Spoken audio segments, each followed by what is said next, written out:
Do we have everybody? We do have everybody, I think. 1, 2, 3, 4, 5, 6.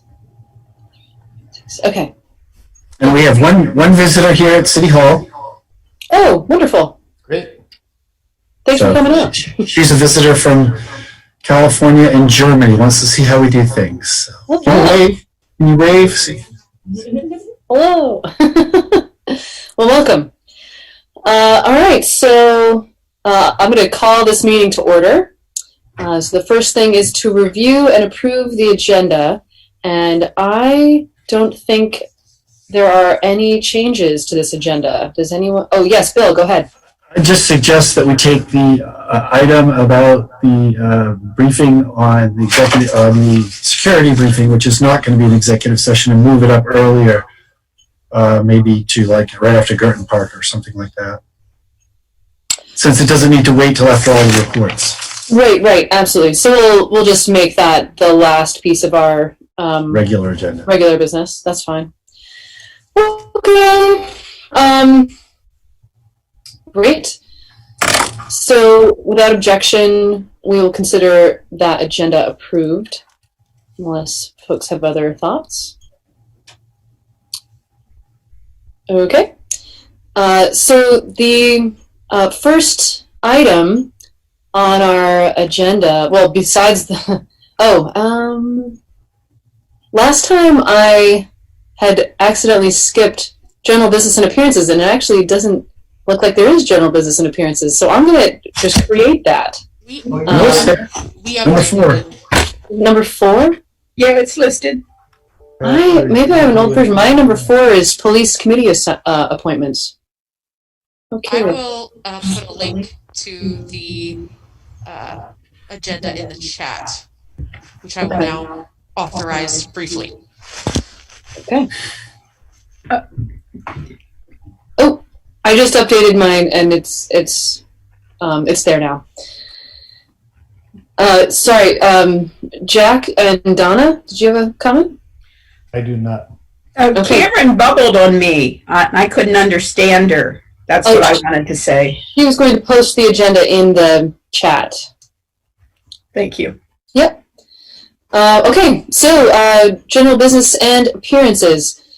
So this is an opportunity for any member of the public to address the council on any topic that is otherwise not on our agenda. And so if you want to say your name and where you live and try to keep your comments to about 2 minutes or less, that would be fabulous. And that's true basically throughout the meeting. And if you have a comment that is pertinent to one of the agenda items, if you can make it then, that would be great. All right, so any folks would like to address the council? You can, yeah. I think our guest would like to speak. Fabulous. I can barely hear this tonight. So what I'm going to do is unmute you. So now you can speak as a, will you just take a seat? Sit down. Yep. Okay. So the volume is okay? Yes, we can hear you. Okay. I just want to say it's lovely to be here. I came back from Europe after several months there. I'm from California, have an interest in natural health care, metabolic therapy, and especially agriculture. So I was just wanting to say, Vermont is such a lovely area, even though the transportation is very challenging for me after enjoying the convenience of transportation in Europe. I have lost my physical license, so I can't rent a vehicle at this time. But in terms of agriculture, I would hope to see Vermont take off and go beyond the community plots and so on, and the what I see for evidence of organic and permaculture and hydroponic agriculture here. I think you could really do something spectacular. You could do winter greenhouses and modern digitized agriculture. Silicon Valley is taking off that way. India, before COVID, had about, between 5 and 10 R&D agriculture startups. So, it's conceivable that a small state with unusual terrain could do something remarkable with agriculture, if you had the right people. So I just wanted to put that out there. I'm very concerned about clean food and clean water and clean soil. And Monsanto, by the way, is in process of paying off about 85,000 plaintiffs, which have been deemed, which the judge has ruled suffered cancer or death due to the poison Roundup Ready. And the key chemical in Roundup, glyphosate, also replaces human glycine in our DNA's double strand. So as a result of that, collagen formation is disrupted. And we all suffer some degree of impairment that way. So that's a new focus for healthcare practitioners who want to take on that challenge. So you can celebrate being the GMO human. Perhaps you never knew that until now. It's taken 40 to 50 years of Monsanto spraying of food crops around the world for that to, happen to such an extent. So I left a few printouts here in the room just to remind you of those subjects that are of interest to me. So it's wonderful to see your sophisticated presentation here. It's really exciting.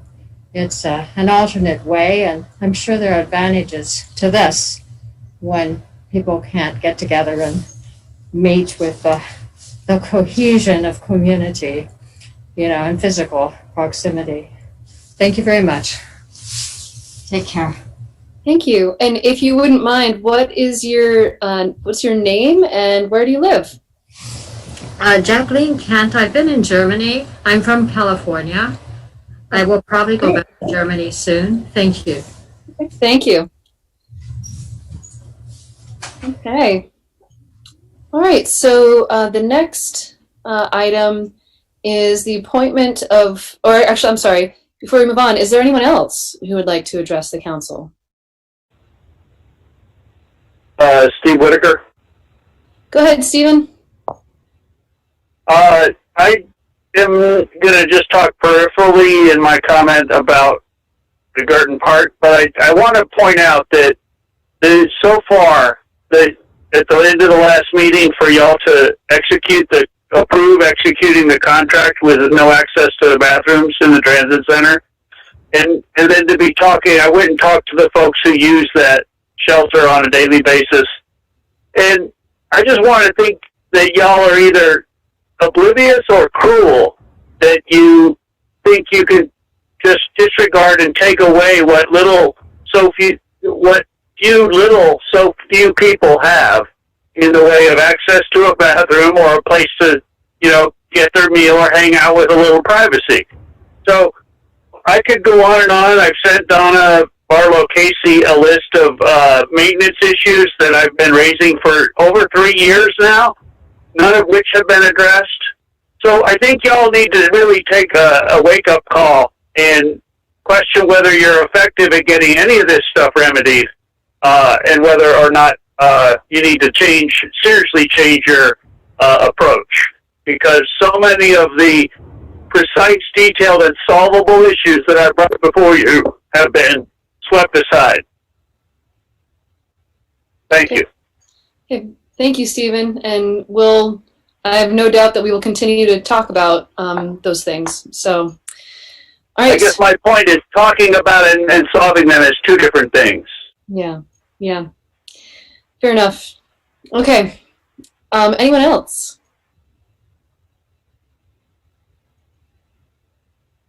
And Cameron, is there anyone you are seeing?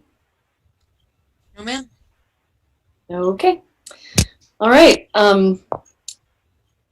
So then the next item that we have is appointments to the Police Review Committee or the Police Advisory Committee. And for that, what I'd like to do is have folks who are here introduce themselves to us, who are candidates who have got their who have applied for that committee. And I'd love for you to tell us a little bit about your thoughts on policing, and then once we've had the opportunity to hear from all the folks who are candidates here, then we'll go, as a council, we'll go into executive session, and we'll come back to make some appointments.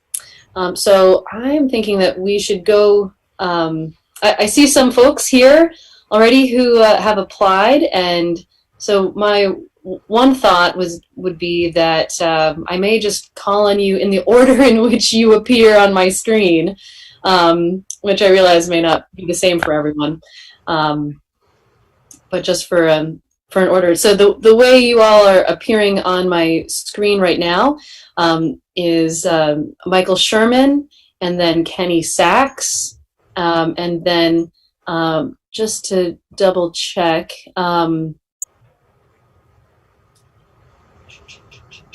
I just want to make sure, Dr. Eric Jacobson, you were not a candidate, is that correct, or are you? You are. Yes. Okay, yes, okay, so Eric, okay. Dan And- Toll is on. Alyssa Sharon. Yep, so we'll go Michael, Kenny, Eric Jacobson, and then Alyssa Shurin, and then Dan Towell. And who am I missing? I have people on the rest of my screen. I think that is it. Okay. All right. So, welcome. Thanks for being here and taking the time to introduce yourselves to us. So, Michael, go ahead. Hi, thank you for this time. I'm Michael Sherman. I live on College Street. I'm been a resident of Montpelier for over 30 years. And I'm also a member of the Social, Economic, and Justice Advisory Committee, CJAC. And part of my application, as I suppose you read, is that CJAC would like to be represented on this committee, and I am the one who volunteered to sort of do that. I want to make clear I would not be a spokesperson for the committee, because the committee has not taken any position on policing yet. But I would be the eyes and ears, and would try to speak for myself. And if the committee does take a position, I certainly will report that. Thoughts on policing? Well, I've been reflecting a lot over the past many months about my own experience with police. I am a child. I sort of came to adulthood in the 60s, and probably one of the formative moments of my time personally with police was in Chicago in 1968, which was a terrible time with the assassination of Martin Luther King and the sort of explosion in the west side of Chicago. The police were advised by Mayor Daley at that point to shoot to maim looters and shoot to kill arsonists. And it became a kind of war between the police and the black community on the west side, kind of a culmination of a growing discomfort, and also a kind of generation gap war between the police and younger people opposing the Vietnam War. That culminated, as you probably know, at the 1968 convention, Democratic Party convention, where the police basically rioted and were indiscriminately beating up people who were in Grant Park. I was there for some parts of that, and it was a horrifying experience and a demoralizing experience. And it really started me thinking about the relationship between police and communities, especially in times of conflict and protest, and What is their role? And how do we defend democracy and maintain some boundaries of civility? So in the recent months, of course, with all of what's going on, I've been collecting articles, mostly articles by people who've been studying the police over many, many years, and I'm interested in this. I also have a personal connection to it because my son is a park ranger in the Grand Canyon. Park rangers are sworn officers of the federal government. So he's a law enforcement agent, and he and I have had a number of interesting conversations over the past several months about the role of the police and the way in which police are trained, the kinds of constraints and the kinds of ambiguities that exist.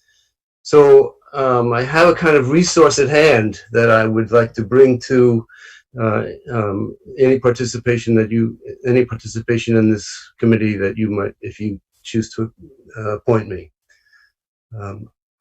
Any questions that you have of me? Thank you, Michael. Thank Any you. questions? Yeah, any questions from council? That was very helpful. Thank you. All right, Kenny. Hi, Ann. Hi. I heard okay?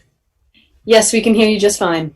Yeah, so my name's Kenny Sachs. I've been also living in Montpelier for, it'll be 30 years next week. I moved here from Canada, and this is my home now. I've been here, we've sort of, anyway, I don't want to get into politics, but I'm really happy here. And I just retired for the second time in June. I've been a teacher for the last 20 odd years, 16 at U32, and then the last 3 years at Maple Hill School in Plainfield. I'm a special educator. I work with kids with significant emotional issues. That became my specialty over the years. And I saw this notice about this oversight committee. I'm not sure if there's an official title, but I've been looking for some way to involve myself in the community now that I have the luxury of time. And I think this could be really good. My thoughts on police, I don't have an agenda. I know we're hearing a lot of defund police everywhere, and I think it's an unfortunate term. I prefer something, rethink, redesign, relook, reassess, rather than just say, cut everything. I've never had an issue with Montpelier police per se. I've never had an issue with police in Vermont. I couldn't say the same thing when I lived in Montreal. I didn't have personal experiences, but I knew that I didn't want to mess with police in Montreal. Here, I've never felt in any way threatened, but I'm of the demographic group that is not usually threatened by police. So I don't know what else I could add. I'm very interested. I don't have an agenda. I would like to participate, and I think I have something to offer. Great, thank you. Any questions from the council? Okay. All right. Dr. Eric Jacobson. Hi, can you hear me? Yes, we can. I just found out about the meeting a few minutes ago, so I am not entirely prepared to speak, but I could tell you a little bit about myself. I'm Eric Jacobson. I live on College Street. We moved to Montpelier about 4 years ago from Corinth via London, and my wife and I and our now 9-year-old son were there for 10 years. He was born there. And prior to that, I was in Berlin, and I was in Vermont in the 80s. I grew up in New York City. So I'm a professor. I teach philosophy and religion and ethics. I've been involved as a head of department of a city university in London in an inner city setting.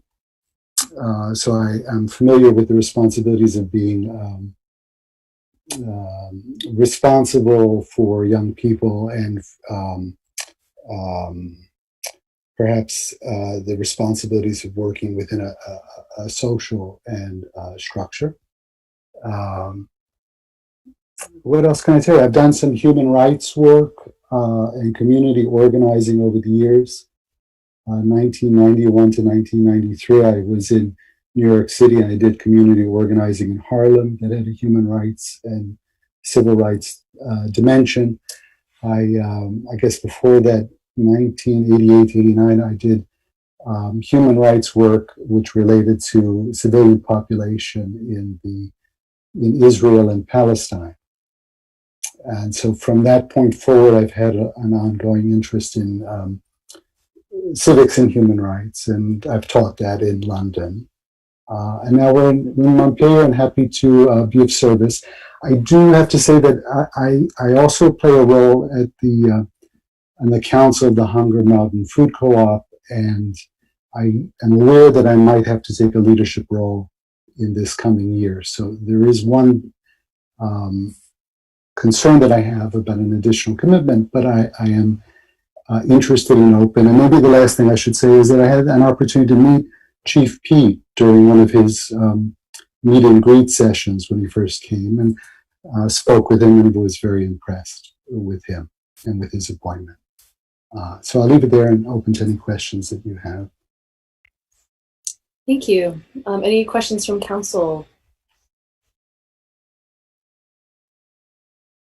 Okay, thank you. Dan was, he was here. Dan seems to have disappeared.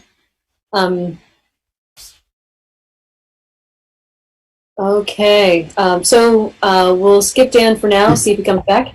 So on to Alyssa, go ahead.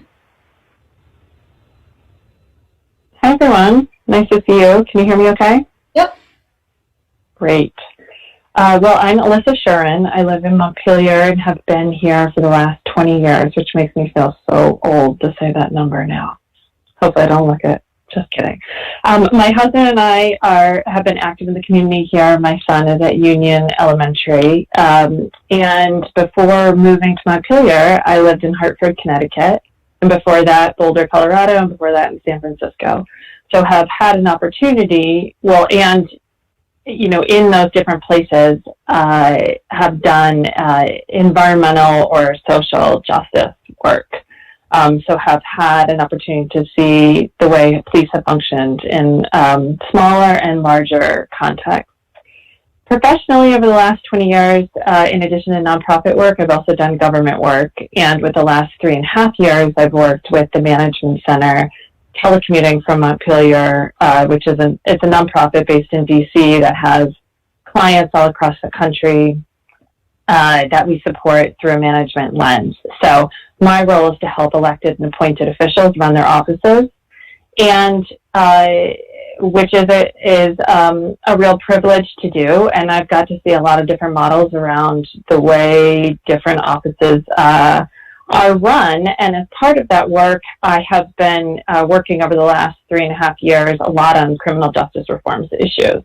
So my background is in environmental and policy issues, environmental policy issues, and I had kind of come up through doing environmental advocacy and then running the environmental department for the state of Vermont as commissioner and deputy commissioner there. For the last 3.5 years, I have worked with probably in some capacity, I would say 25 or so different prosecutors' offices who are doing reform-oriented work and trying to change the criminal justice system from the inside. And through that work, I have had the opportunity to work also with the police and do stakeholder processes, both internally in folks' offices around culture change around the issue of criminal justice, and then also, doing some community engagement, whether that's surveying, focus groups, like analysis of the data that comes in and helping to map out paths on these issues moving forward. So I'm very interested in policing in our community, and when this opportunity came up, I was thinking, oh, this would be a great way to try to learn from some of the models and things that I've seen in other places across the country, and maybe utilize those right here in my backyard. And maybe that's some of the management skills I've outlined, and maybe that's some of the models that I've been had a benefit to see more up close and personal. So I think I would be really interested in more of a data-driven approach to engaging in this topic, and a real community-based approach to engaging in this topic. And I would be excited to work with people who are also interested in that type of approach. My opinion on police generally, I have seen successful community-based, community-oriented policing models. I tend to think that, areas of interest for me would be to make sure that the way that we're utilizing our police are in the past and most, in the ways they are most comfortable and trained to be utilized, and that we are maximizing our social service and, social systems that exist, and make sure that police role is more limited and targeted, though I think that community-based relationships can be very broad and very strong. So, I think we would do the work to figure out how to thread this needle in our community and the types of investments that we would want to be making here. But that just gives you a little bit of a flavor of my approach. And at this point, I feel like I'm filibustering, so I'm going to end and see if you have any questions. Thanks for the opportunity. Great. Thank you. Any questions? Okay. All right, so I see Dan is back, which is great. And also Jen Dugan, I'm not sure how to say your name, but noticing that you're on here as well. So let's have Dan go introduce himself, and then Jen, just so you're aware, we're having all the folks who have applied for the Police Advisory Committee introduce themselves and tell us a little bit about their thoughts on policing. So Dan, go ahead. Okay. Can you hear me okay, Ann? Yep. I was having technology issues, so I tried to dial in and that didn't work, so now I'm back video. First of all, I just want to start out by saying that my primary lens for coming to this committee is as someone to represent the voice of those with mental health conditions and their loved ones, and then more broadly, those that are marginalized. My thoughts on police: I have a great respect for law enforcement, particularly here in Montpelier, Vermont, after living in southern New England for most of my life. I've also met Chief Pete and corresponded with him, and I'm very optimistic about his leadership here in our lovely city. But at the same time, in my work and in my volunteer efforts in the mental health peer support community, I've seen some of the abuses and some of the negative impacts, and so I hope to bring to this committee a sort of a balanced approach with with a representing the mental health perspective. I myself was diagnosed with a major mood disorder over 35 years ago and struggled with stigma and discrimination in corporate America. Moved to Vermont 5 years ago and got involved in the mental health community as a peer support worker. I answer calls for Pathways Warm Line. I also facilitate support groups, peer support groups at CVMC and the Vermont Psychiatric Care Hospital. I'm also a passionate volunteer mental health and peer support advocate. I sit on a number of statewide committees, including the Department of Mental Health's Adult State Program Standing Committee.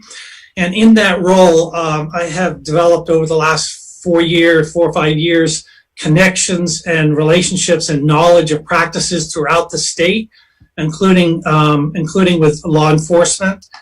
And finally, throughout my life, I've been very involved in civic activities. Currently, I'm on the board of the Cross Vermont Trail Association, and I'm a past chairman of the Onion River Exchange. To me, helping and contributing to my community is an absolute core value, and I hope to bring my experience here in Vermont, as well as the corporate experience as a finance and process improvement consultant to this very important committee. Great, thank you, Dan. Any questions? Yeah. Okay, and Jen. Hi, how do you say your last name? It's Duggan. Duggan, okay, thank you. Yeah. Hi everybody. My name is Jen Duggan, and I am, I guess I can start with my, thoughts on policing and why am interested in serving on this committee. I have a deep respect for law enforcement. At the same time, I think that we have to begin to grapple and confront systemic racism as it shows up in law enforcement and all of our institutions. And so the committee's focus in terms of looking at data and trends and really grappling with realities, and that approach being very data driven is very interesting to me.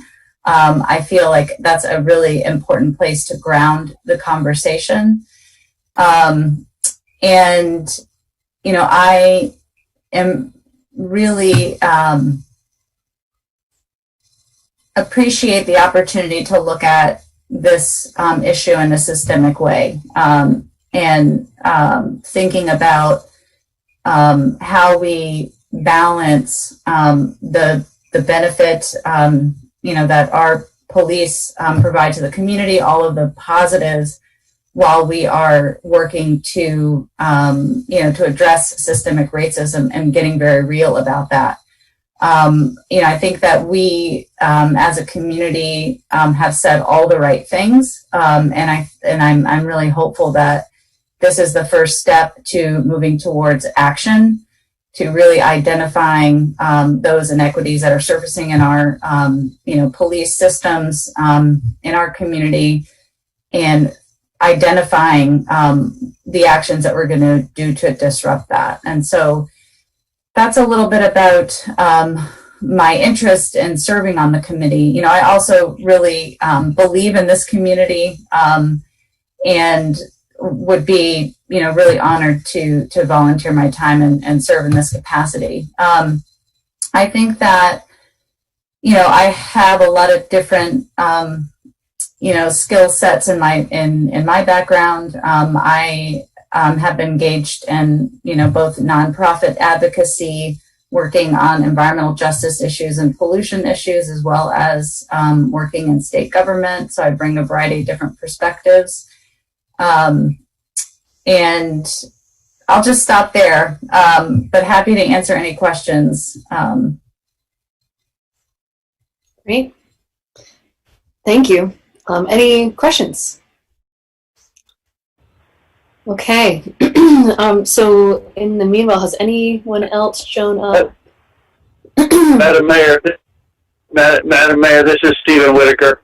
Yes, Stephen, I did express, at the last time y'all took this up, I did express interest. I would like you to clarify how you see the evolution of whether this might be a formative exploratory committee, but in the context of the budget emergency that we're facing, maybe it has a more important charge, or that this committee might lead to a police oversight commission that would do the dirty work.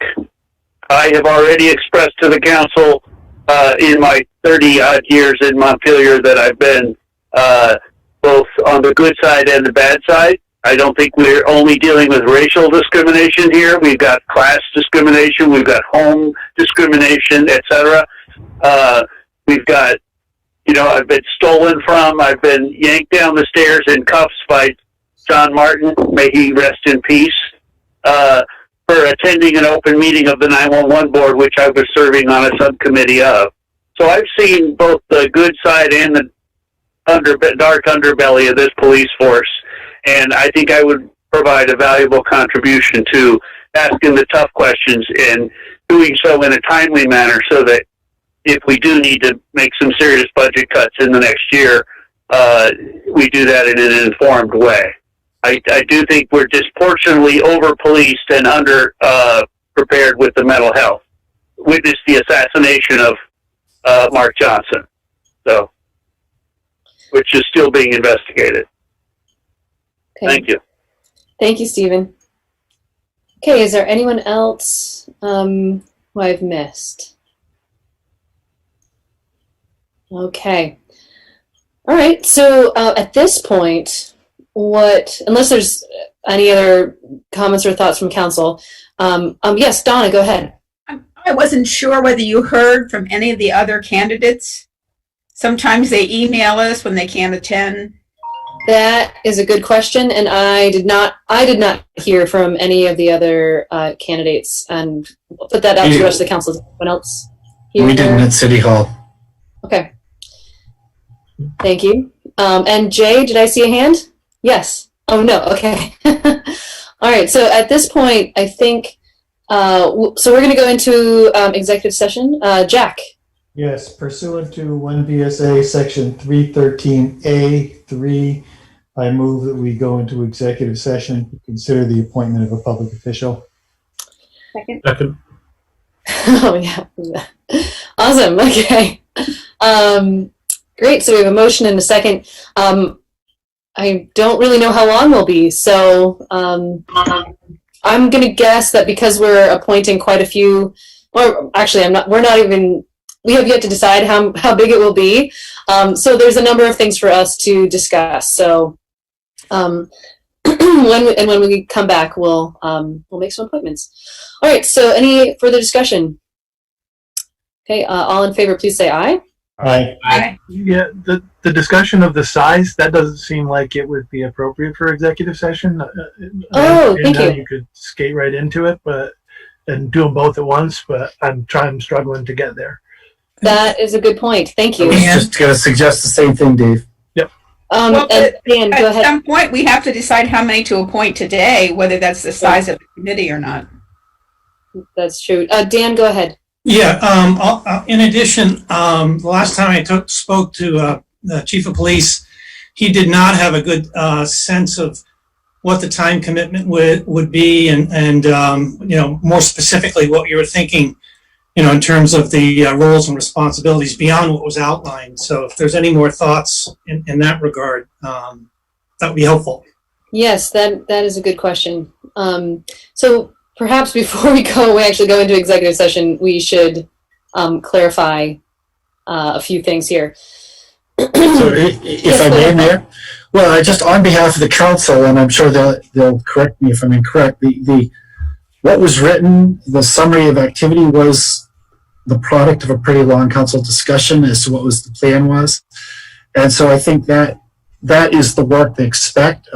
As per an earlier comment, if the group comes back and says we recommend the following as an ongoing group or whatever, then you could either choose to continue yourselves or recommend that it be reformed. So I think the council's thought was the sort of task laid out was the defined task for this initial group, and then take the recommendations of that group as far as moving forward. And if someone wants to correct me, I'm happy to be corrected. No, I think that's fair. Lauren, go ahead, and then Donna. That's accurate, and I think we had some discussion about the group that gets appointed really looking at the charge and kind of digging into what that will look like and deciding on a schedule that will work for the people who are appointed, as you kind of take a look at that scope. And, some committees have come back and refined it and, made a suggestion to council of here's what we're thinking that this means to us. Is that right? Are we on the right track? So I could see this committee, since, it's a brand new one, doing that kind of approach. So I think I would see it as a function to some degree about the group that gets together and how they lay out, what kind of schedule they want to get for what kind of products and working from there, which I know is unsatisfying when you're trying to look at the time commitment, but that was what we had talked about. Yep. And Donna, go ahead. Well, along those lines, I wasn't sure if everybody online realized that attached to the agenda, there are 6 points of references of what we're expecting the committee to do. And one is, as Lauren mentioned, number 6 talks about making recommendations for future charge and functions. But it's a pretty broad scope right now. So if you haven't seen this, if you double click on the agenda, you can review it. So as to the number of folks on the committee, I would feel like that's something we should discuss before we go into executive session. I'm going to put out there that I think we should be looking for an odd number of people and probably no more than 9. I think beyond 9, it gets kind of unwieldy. Other thoughts? Bill, go ahead. Just point of information, I believe you had said at the last meeting you were planning to put 2 council members on as well. So Yeah. if you had 9, you'd be looking at 7 additional people. I think you just try to be clear about that. Right. Yep. Thank you. Any other comments? Yes, Dan. Sure. I'll simply add, I think 9 might be a little bit big, because this isn't necessarily a Supreme Court body that but at the same time, I think one thing that's really nice is both the applicants who've come tonight, as well as the applicants there, have really reflect a number of diverse points of view and backgrounds. And so, I understand that it's not appropriate for a executive session to put the discussion of how many members we're on, but I think 9 is a cap. I think 5 would be sort of a minimum. Like, we wouldn't want less than 5. In addition, I think it's also helpful for everyone to know, as far as their commitment goes. I've actually reached out to Norwich University, and they have an intern program, and there's some preliminary conversation about allowing an intern to help staff this committee from their criminal justice department. It's not set in stone, but they have an intern program where they provide both access to the student as well as some of the supporting professors, as far as doing some of the data collection and heavier lifting that we might expect this committee. So the good news is that I don't think we would have committee members being required to do some of that, and there would be some assistance available. So I think that may help, in that you don't necessarily need 9 oars because there's no source of support at the same time. So for me, the big consideration is really looking for a diverse number of voices on this board that reflects really the conversations we've been having and hearing here at City Council, as well as outside. So those are my 2 cents. Donna, go ahead. So are you actually looking for a motion of a number? I mean, I like the range of 5 to 9 that Dan mentioned. I'd be willing to make a motion that we go with the range of 5 to 9 members, that includes the 2 city council members. That sounds good to me. Yeah. Second, anybody? Second. Oh. Okay, so we have a motion and a second. Any further discussion on the number of folks? Okay, all in favor, please say aye. Aye. Aye. Okay. And opposed. Okay, so thank you for that. It's good clarification. And so I don't think we actually did. I'm having a hard time remembering if we actually voted to go into executive session. I think We this did was not a actually. Russian nesting doll of a motion. Right. Yeah. So we did have a motion in a second to go into executive session. Is there anything further on that? Okay. All in favor, please say aye. Aye. Okay. And opposed. Okay. All right. Well, we will be back hopefully soon. This line.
Out of executive session. So moved. Second.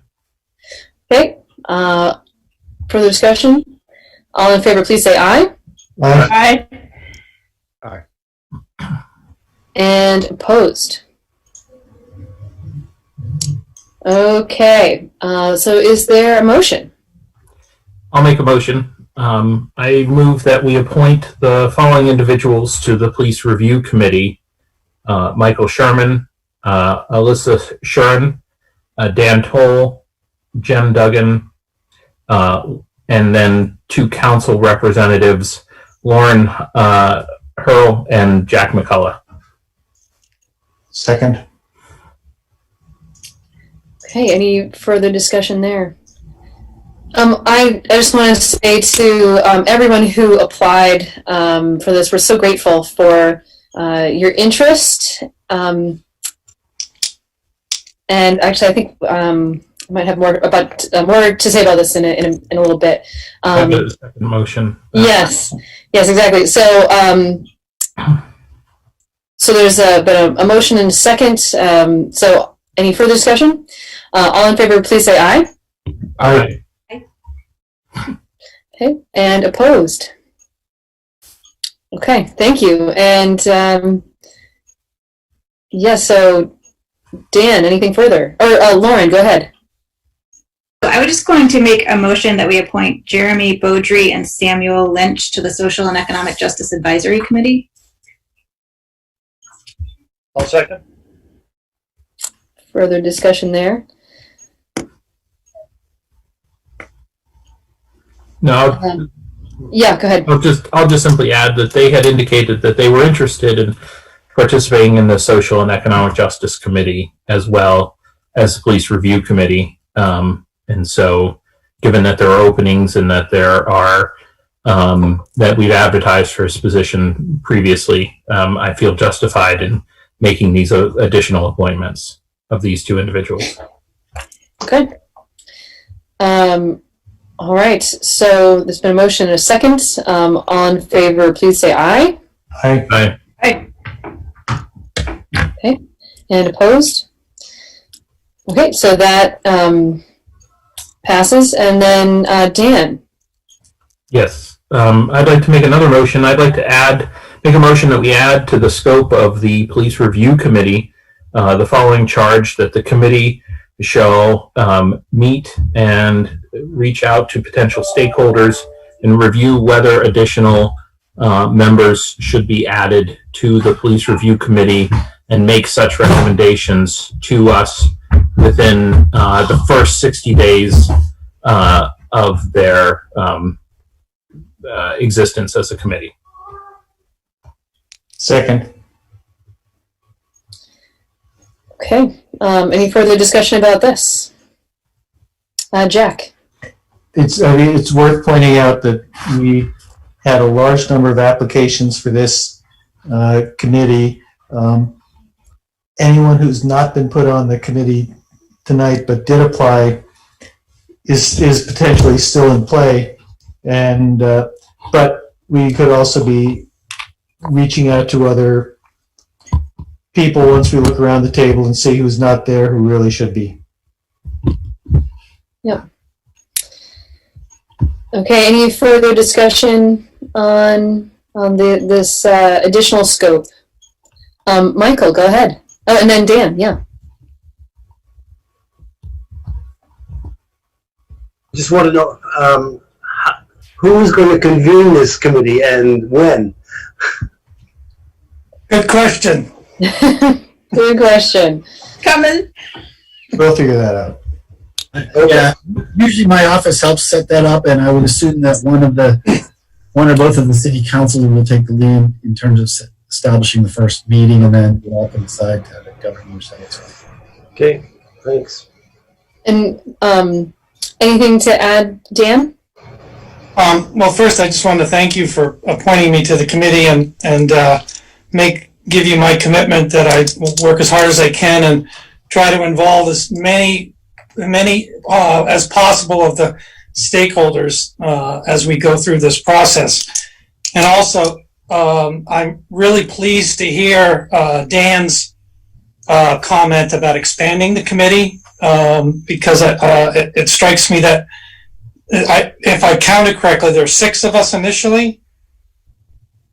That would be great to have at least a handful more so we have a broader set of stakeholders. So kudos to you for that piece of it as well. So thank you. Thank you. Yeah. So I guess I would just also add, I'm also very grateful for everyone who applied to this committee.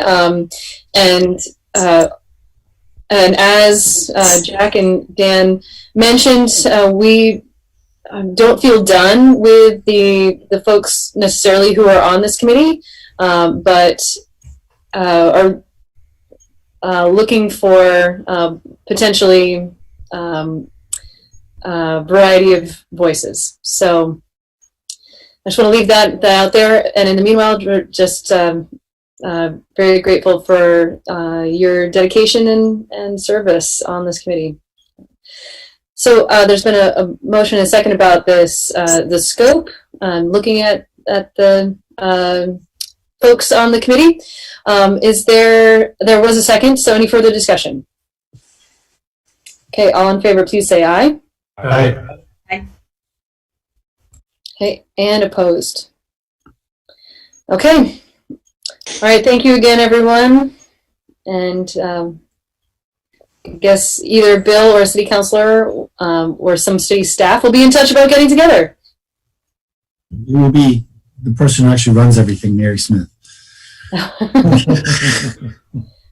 Excellent. Okay. Super. All right. Well, so we are going to move on then to the consent agenda. Is there a motion regarding the consent agenda? I'll move that we accept the consent agenda. Second. Okay, motion and a second. All in favor, or any further discussion on the consent agenda? Okay.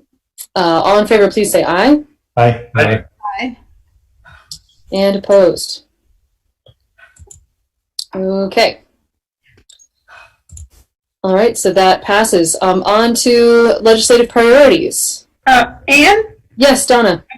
Jenna Claire was there. Maybe she wanted to say something. I think she may have disappeared, but that's okay. Actually, I was just here in case there were any questions. Thank you, Donna. Okay. Super. All right, so for the legislative agenda, I assume I'm either turning this over to Bill or to Connor or one of the folks from the group. If anyone from the group wants to start, that's fine. Good either way. I'll just say that we met a couple times there.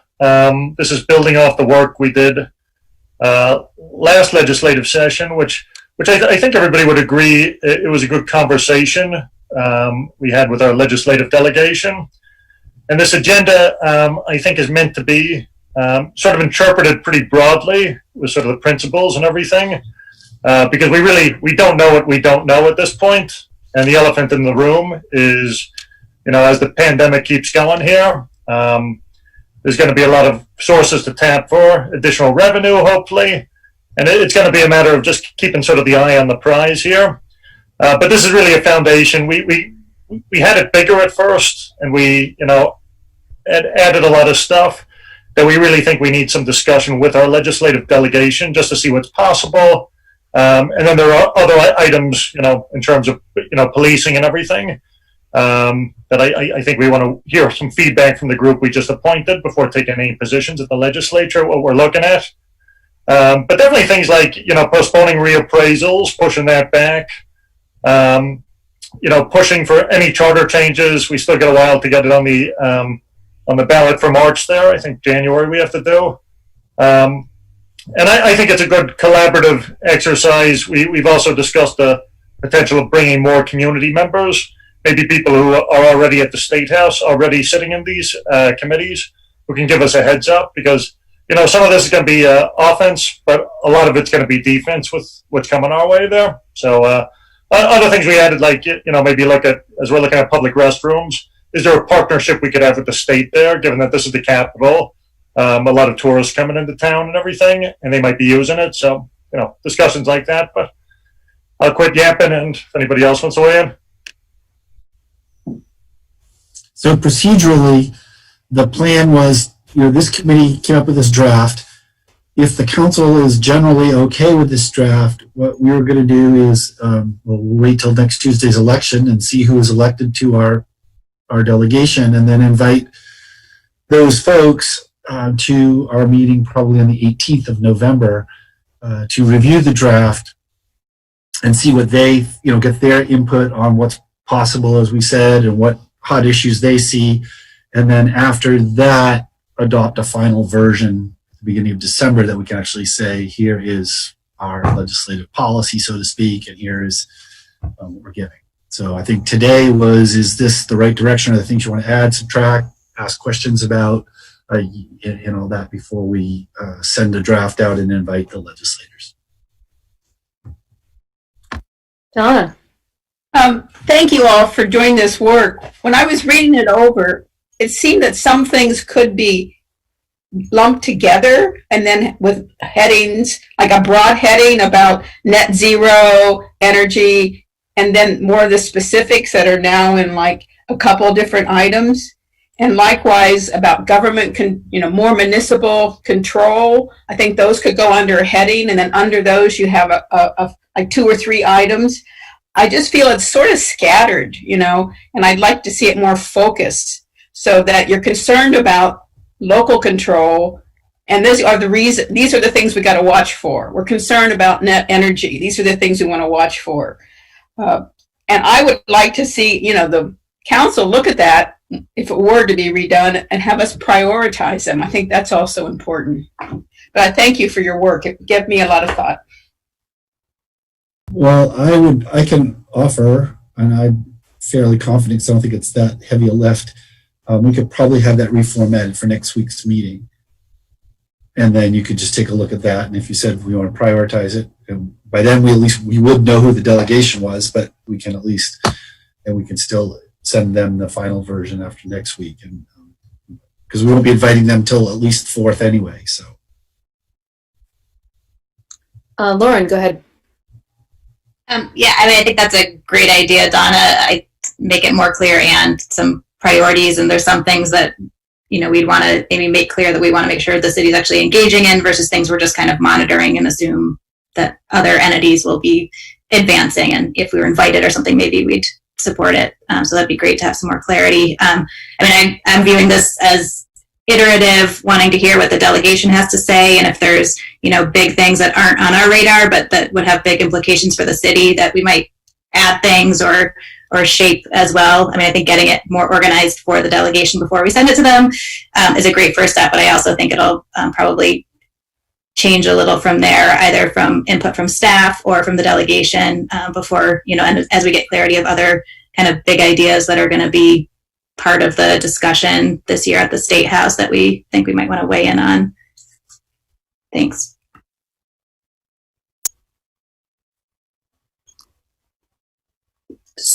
So one possibility is that maybe we put off approving this tonight for it to be reorganized and bring it up again at the next meeting. How are people feeling about that? Jack, go ahead. That's fine with me.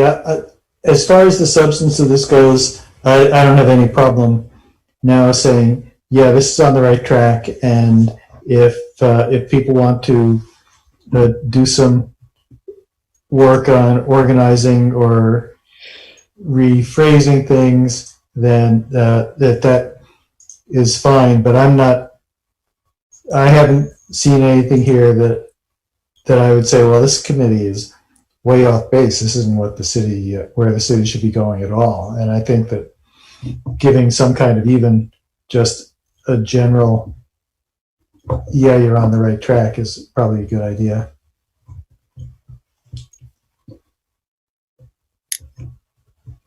Other thoughts?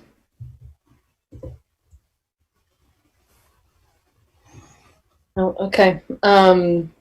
So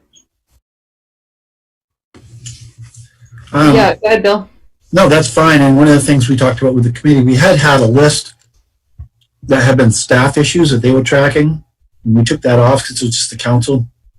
So I'll see if we can get at least their preliminary list for next week as well. Okay, all right. So maybe it sounds like maybe we're not going to take any action on this tonight, and we'll take this up again another time, unless folks have other thoughts and would like to move forward. Go ahead, Dan. Sorry, not to belabor this. I mean, I feel comfortable moving forward on it. Of course, I was on the committee that helped draft this as well.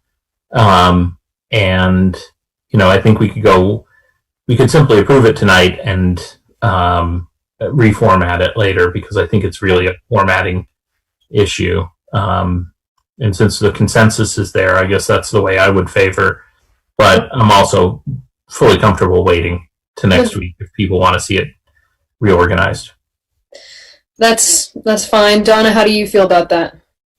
It's part of just my mindset. I can't figure out exactly what's missing because it's so scrambled. And so that was my issue. It's like, what is this saying? So I tried to organize it with darts of what was connected, but fine, I can pass it tonight if the group wants to. I just find it not letting me know what's missing because it's not organized. That's all. But I'll add things later when they come up, okay? Yeah. Yeah, fair enough. So make a motion, Dan. Okay. Well, I'll move that we approve our legislative priorities, legislative agenda, as submitted. Okay, is there a second? Okay, Second. we get a second. And any further discussion? Jack. One thought, and I don't want to get into nitpicky comments. And of course, anytime someone says that, it's because they're about to make a nitpicky comment. But for item 4, for the support funding for public restrooms to serve visitors to state and city facilities, I'm not sure exactly what the language should be, but I think that phrasing it that way makes it seem like we're saying it's for tourists, where it is for tourists, but it's also for Montpelier residents who live here but do not have homes and need a place to go to the bathroom. So I'm fine with passing it and saying, let's tweak that a little. Let's tweak that language, yeah. Yeah, and I think that was the intent of the committee, was that broader, we're seeking funding. We won't have a tourist-only badge to activate the restroom. Right, I knew that was what we've been talking about all along, so we might as well say that, and I think it's important to say that. That's an important value of the city. I agree. Okay, great. Any further discussion? Okay, all in favor, please say aye. Aye. Aye. And opposed? Okay, so that passes. The COVID-19 update.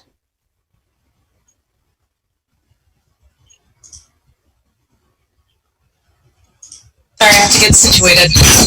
All good. I'm going to do that right now. Okay, I think we should be good.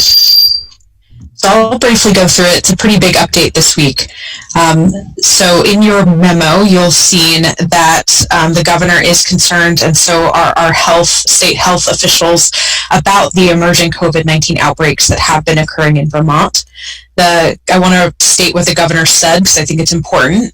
He stated that we've gotten complacent in Vermont and that we've let our guard down, and we are seeing the effects of that. He says that as Vermonters, we have to reverse the trend of increasing COVID-19 cases through our individual and collective actions.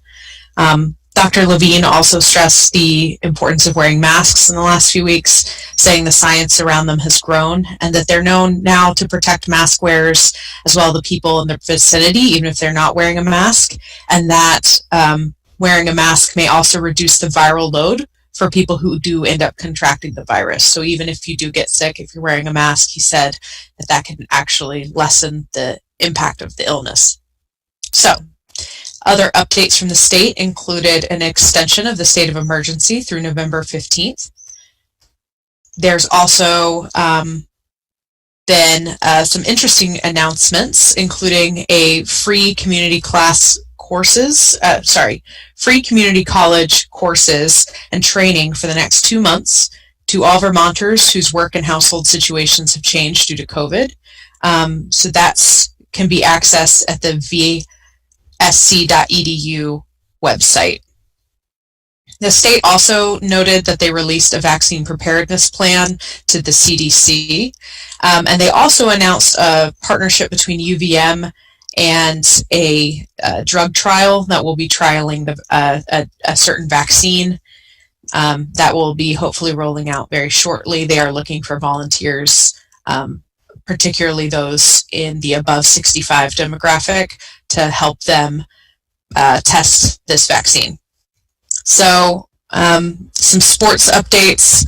The ice rinks have been directed to shut down their schedules for 2 weeks. That will be through midnight October 30th. All skating rinks are closed. And they did announce a recreational grant for ski areas to help the ski areas provide safe skiing for this season. The grants are up to $200,000 each. They've also expanded the economic recovery grants. So there's a new round available there that can be accessed through the ACCD website. So we're still open as the city, but because of these outbreaks, I do want it to be known that we will probably be looking at our state for any guidance on reclosures. That hasn't been confirmed. I just want to put that in front of you as something that could come back up.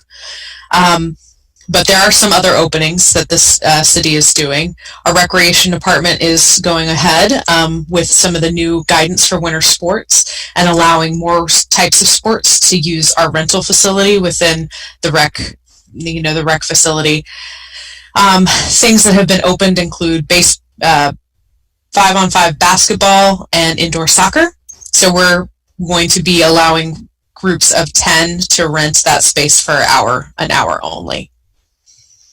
And then again, community meal information was included in the memo, and another way is still looking for donations for camping gear. Does anyone have any questions? Jack, go ahead. Thank you. Thanks, Cameron. I particularly appreciated the pun you squeezed in on the ice rink item there. I took that from the state. Can't claim that. Thought it was funny, so I wanted to keep it. I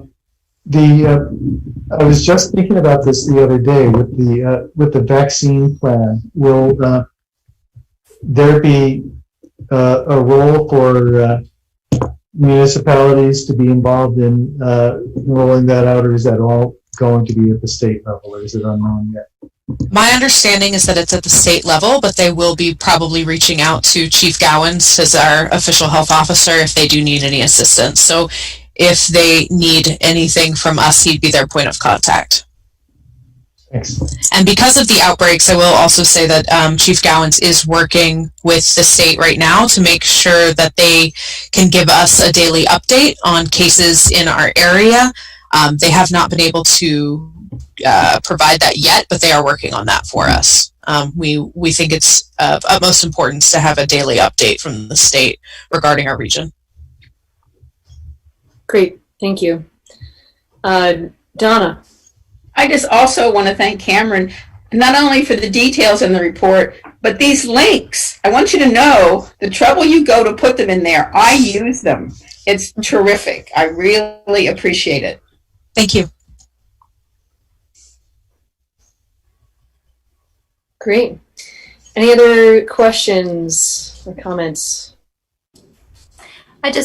I wanted to share that, as you guys know, I think we have been doing some indoor activities and have done one meal indoors at the senior center. We opted this week, because of the recent rise in COVID locally, to cancel the meal that we had intended to host on Tuesday. despite the fact folks were going to be really far distanced and low numbers and everything, we just decided it wasn't worth the risk. So as we go forward, we're scheduling one indoor meal a month, but all of them will be tentative until such time that we feel that it's truly safe. So we continue with a few indoor activities with small numbers and masking and health screening and everything. And if you guys have any questions about senior center operations while I'm on tonight, I'm happy to answer them. Great. Thank you. Okay. Any other questions or comments? Okay. All right. Well, thanks again, Cameron. Thank you. And yeah, so we're going to move on then to discussion about the Girton Park structure. This is a carryover item from last meeting. And just so you all are aware, I did try to reach out to Paige to get her thoughts and feedback, but we were not able to connect, unfortunately. So I don't have myself much to update there. Other thoughts on this?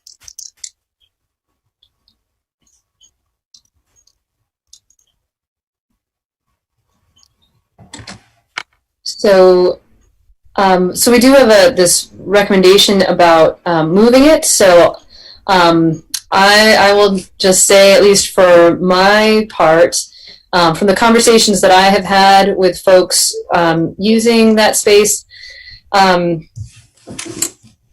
there's a range of opinions actually about the future of that structure, but folks were. At least the folks that I talked to were not like adamant that it stay there. And it is kind of a cool spot in the world in general. And I think potentially something else, like we could continue to like imagine what might work better in that space. So that's just another possibility, something I want to put out there for you all. Other thoughts on possibility of moving that structure?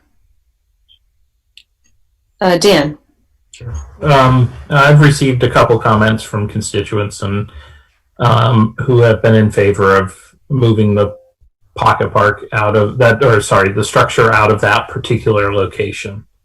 And the stated reasons are that it's a particularly tight corner. There's fences on either side that force everyone going up and down that particular area to be within a narrow corridor, and especially given the way in which we are currently having to try and distance, when especially out on the pocket park, a number of constituents said that they felt uncomfortable with that. And so, my own experience, and I wouldn't necessarily substitute that for a broader, is consistent with that.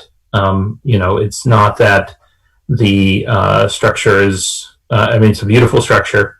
I think the alternative location at the pump park is a good location. And, I don't think we abandoned that spot, but I think whatever goes in, I don't know if that's the best spot for a structure, but I think we need to rethink that entire stretch from really that bridge all the way to the other bridge, and how people use that space, and how they are using that space. I've received complaints about, other uses along that corridor, that have, that are disruptive. And I think it's, I think we have to rethink about how we use that to the best of our advantage as a city and as a community, as a welcoming and opening place. And, I don't think that removing this changes the character of that. I think it improves that particular junction. And I think it's a conversation we continue to have. And that's my thought.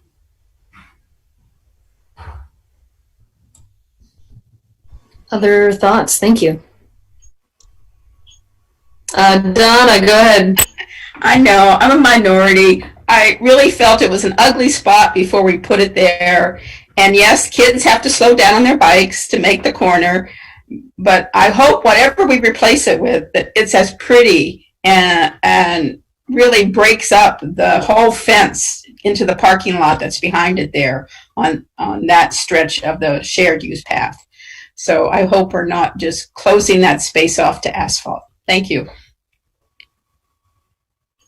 I think it could be. I've always felt that spot has a lot of potential. I think it's a really interesting spot, and so I agree. I want it to be. I want it to be special. Like, I want it to be awesome. So anyway, other thoughts? Jack, go ahead. I haven't spent much time on that path that recently as it's gotten colder. I've heard some comments from constituents, largely negative about the space and what the experience is like to go by there. And it's true, it's a bit of a choke point. What kind of bothers me is that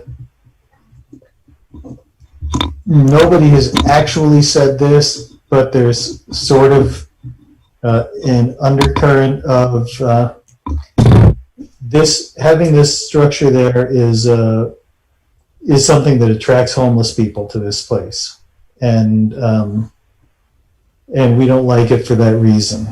And anyone who's written to me, I'll say right now, I know you haven't said that, but I'm just, to the extent that that's part of the flavor of the conversation, I think we should have more of a community conversation before making a decision of what to do about it. And so I was really kind of surprised that we put it on the agenda for this week, because it struck me that it was probably premature. But it does seem like the kind of thing where we'd like to hear what more of the community has to say about it.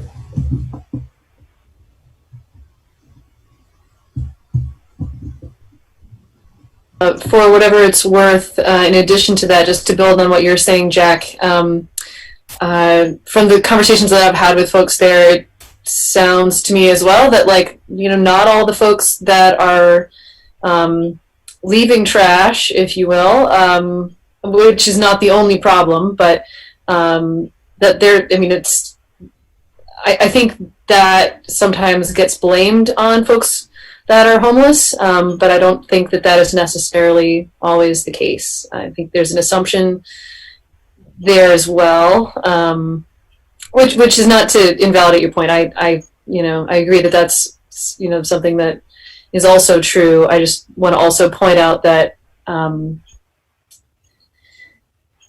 the trash is that there's some kind of a Venn diagram there. I guess I'll leave it at that. Other thoughts?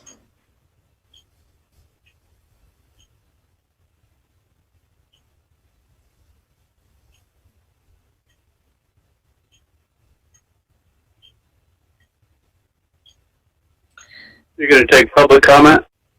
Yes. Yeah, and now would be fine, Stephen. Okay, I've spent a lot of time thinking about this. I don't hang out there, but I do go and check on it and the people there regularly for several years now. And I've spoken to most of them who use it. Some are disgusted. Some are contributing to the problem. It really, when we talk about systemic racism, this is the most immediate example of our systemic classism. That we're annoyed with the folks that don't have anywhere else to go, that drink and get obnoxious and throw their trash over the bank. And our best way of dealing with that is not to do our planning first and come up with alternatives of where it is safe to drink or camp or hang out, potentially find incentives to not trash the place, or penalties for doing so. But instead, we basically just take it away. And it really does feel disingenuous and punitive because, yes, it's a tight corner, but where else do we have that there's a slight roof over people's head for people who don't, people are not going to, there's a number of people who aren't allowed it another way that hang out there, but some of those same people are the ones who are regularly crapping on the riverbank, and y'all refuse to deal with that too. So I just needed to get that in edgewise. So you've got a problem that's really your head in the sand approach to social services. The city doesn't do social services. Well, the city damn well needs to do social services because that's what's causing that problem, which will just move somewhere else. You know? So to have not talked to Paige is really insulting that this is, I've talked to Paige and she has clear thoughts about it. And she agrees with we need to address the issue that's really the underlying, the elephant in the room. So I'm so annoyed with the lack of cooperation around keeping it clean, but yet if it takes a month talking to both Parks and Public Works Director and we still can't get the power washing done, I'm not sure it's just the city, it's just the homeless people's lack of cooperation I'm speaking to, So I think you get my point, and I applaud Jack for standing up to say, hey, maybe we're moving a little fast and that this is part of a broader discussion, and I'll take this opportunity to say we still need to have the discussion about Mark Johnson, that was not stuck into the next meeting's agenda as number 7. You need to warn a public hearing and have that. But I think you hear my point, that there's another way is not going to be the only place that serves or creates these folks need safe, somewhat private space. They need incentive to clean up after themselves. They need access to a place to clean themselves up so that they don't feel like they're just being crapped on by the city, and therefore why shouldn't they crap back on the city? And believe me, many of them say that that's what they feel like doing, right, routinely, even on your front steps of City Hall. So you are really not dealing with the issue that has been created by neglecting it for so long. And sorry, my words are angry and frustrated, but that's what comes with the territory. Thank you. Fair enough. Thank you, Stephen. Okay. Any other thoughts on this? Dan, and then looked like maybe Lauren. Okay, maybe. Lauren, do you want to go first? I guess it was a half hand because I feel like I'm still formulating my thought, but I do kind of have the sense with this, we're talking about moving this structure because of, a few different problems and issues with the site and location, and some of it does seem like, who's using it and how, and I guess I was curious, like, have we talked to the homelessness task force, and are there, are we creating some other issue by not looking at, what's, like, this is obviously serving some kind of need, so just moving it without some thought around that, I'd rather have that conversation and do it knowing that we've had that conversation, I guess is how I'm feeling, of, what need is it filling and why, and what are we, providing instead, or awareness, like what's the alternative, or is it that and maybe Cameron just popped on, so can provide some context. I would just be curious what that group, if they've weighed in at all. They have talked about it, but not as a formal agenda item, and so I will make a suggestion to the chair, Ken, to add that to our next agenda. And I can come back to you with that information. Fair enough. Connor. And then, actually, Dan, did you have a thought? Connor can go first. Okay, go ahead, Connor. Yeah, I think I'm kind of going in the same direction. It's, I think you could say, okay, this one small structure is symbolic of all the problems that are plaguing the city, but you also could just say it would be better suited in another location. I don't know for sure, honestly. And I think maybe having a couple weeks just to throw a few posts on social media. You know, are we moving it to the best location? Does it need to be moved? What do people think about this? I don't think that's a bad thing. And I think the homelessness task force is a good group to take a solid look at this.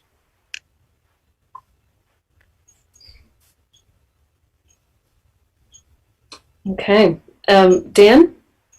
If not, that's okay. I mean, you know, well, I guess I was just waiting to have everyone else here because I think I want to respond to some of the things that have been stated, which is, I don't think of this as a homelessness problem. This is just a structure that fits poorly into a tight area. And I don't think of it as a homeless issue with the trash and other sort of things, because I've certainly seen plenty of people that, well, I mean, I don't know, I haven't followed them home, but do not present necessarily as part of the homeless population. They seem to be kids around town, that this is just it's a structure that's in an odd place. It's trying to spruce up what's otherwise a pavement area, but it's not a good fit.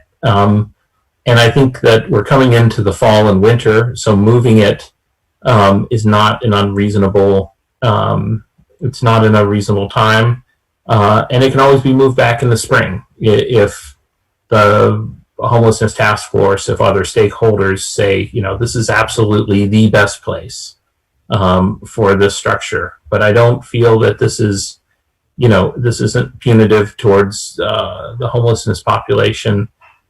This is just about making sure that the park has the bike path has a certain comfort level and safety for the users of it.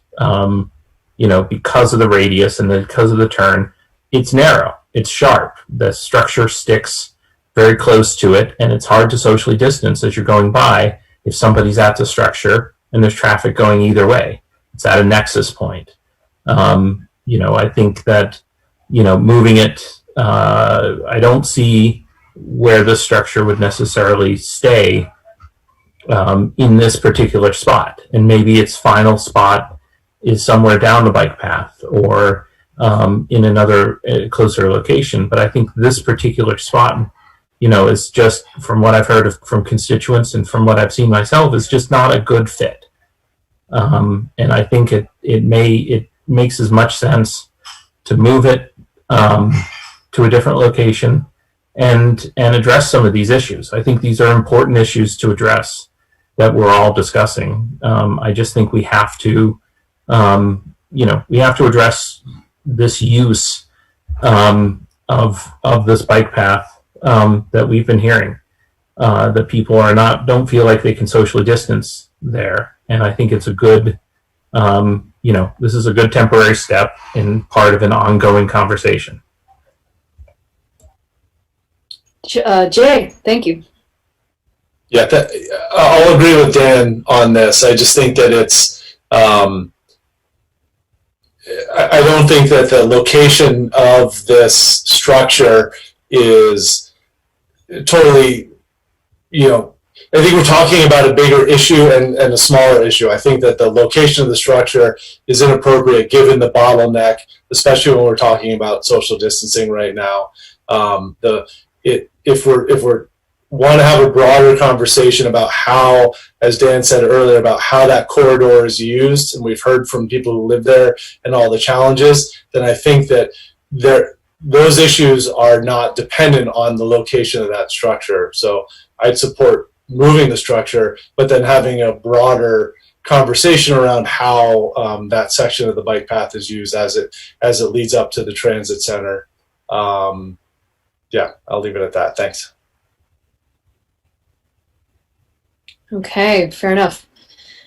Morgan, I see that you've popped on here. Do you want to address the council on this? That's why my hand's raised, yes. Okay, very good. Go ahead. Yeah, so if I understand correctly, back when I had been on the homelessness task force, and maybe even before that, but also after, I think this is the location that people have been bringing up concerns about. Back then, it wasn't whitewashed like it is right now. You know, people are trying to, you know, say it's about this and say it's about that. Back then, you know, people were saying, yeah, you know, so people using it, you know, who are living homeless, and the accusation was, you know, all the garbage and stuff was a result of them and all that. And now we don't want to say that it's people who might be living homeless, they use it, and, you know, blah, blah, blah. Now we want to, like, change it and gloss over it, and when I say we, I don't mean me and certain other people. You know, I agree with Steve Whitaker, you know, with the substance of what he's, you know, saying, and I'm glad that Jack brought this up.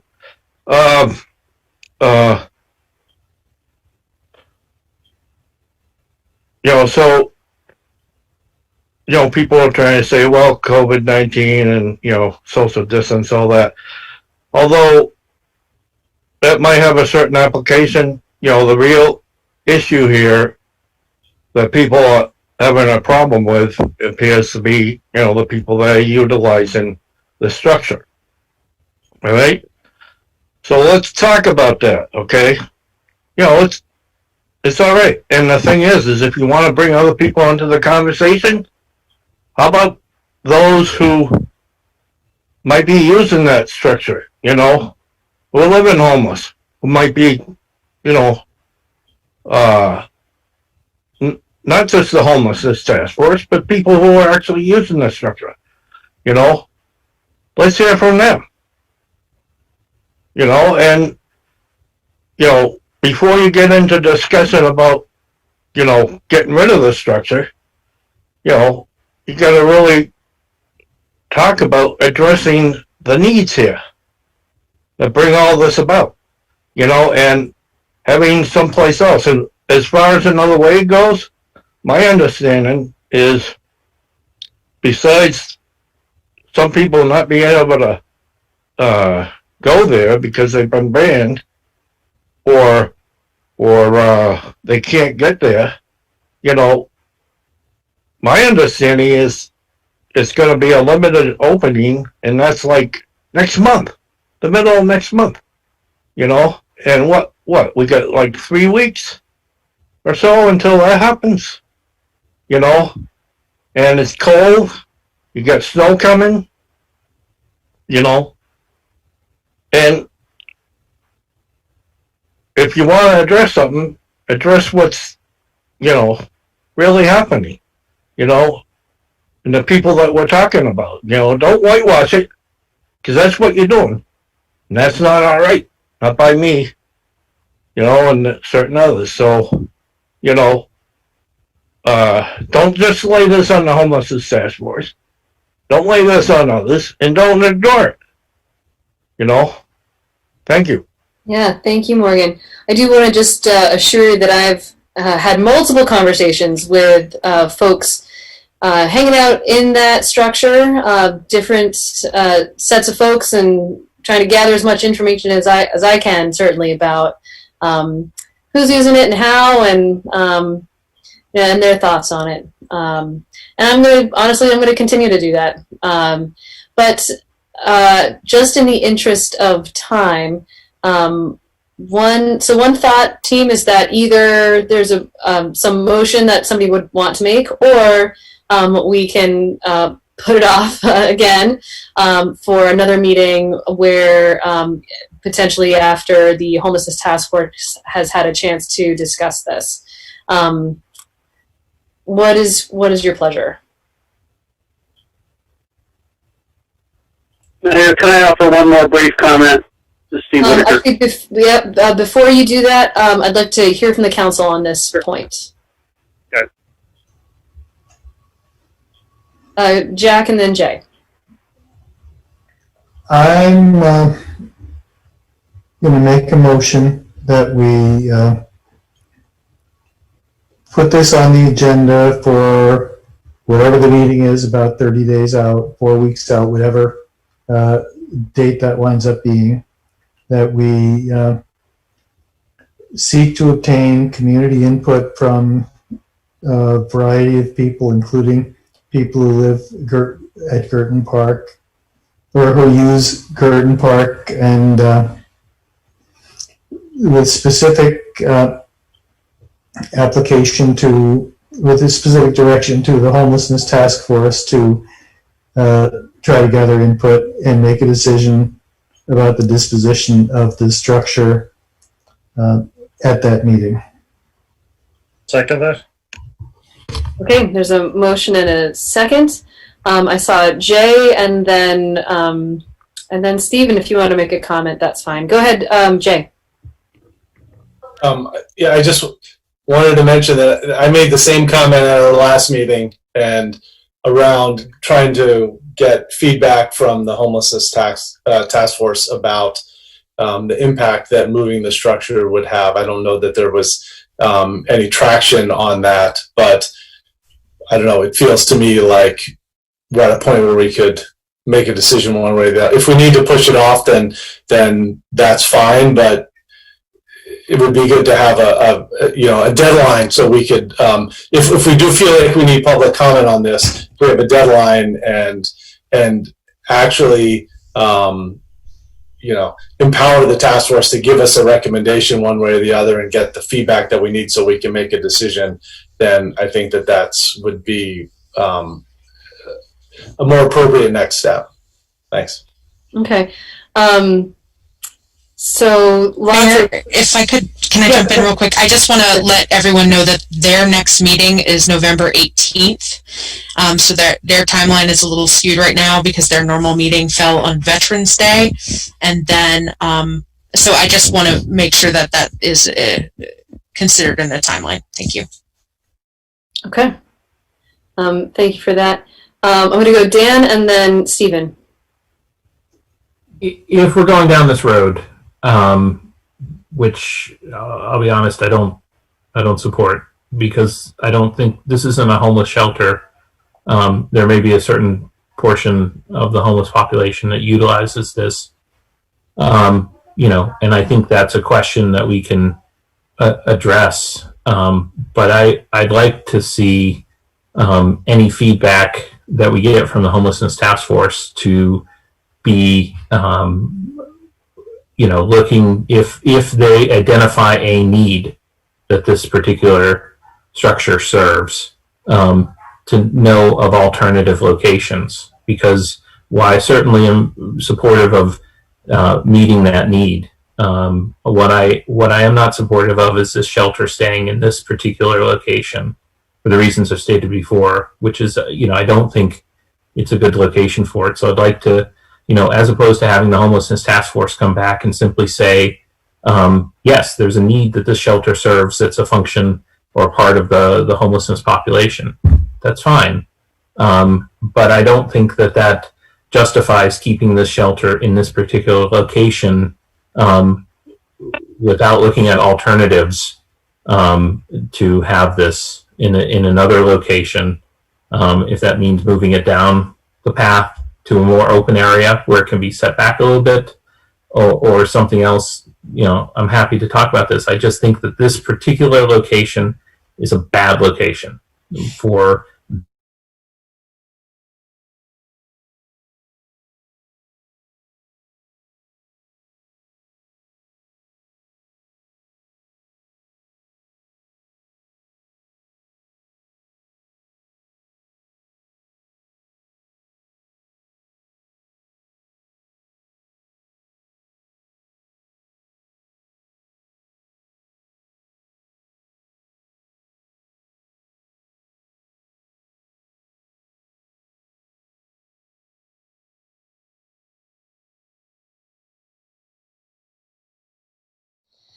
All right, so my understanding right now is that if we want to delay it for a future agenda, then you would be voting yes on this.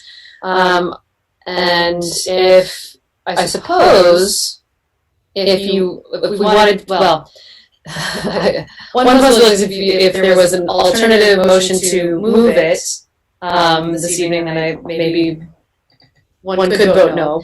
But that is up to you.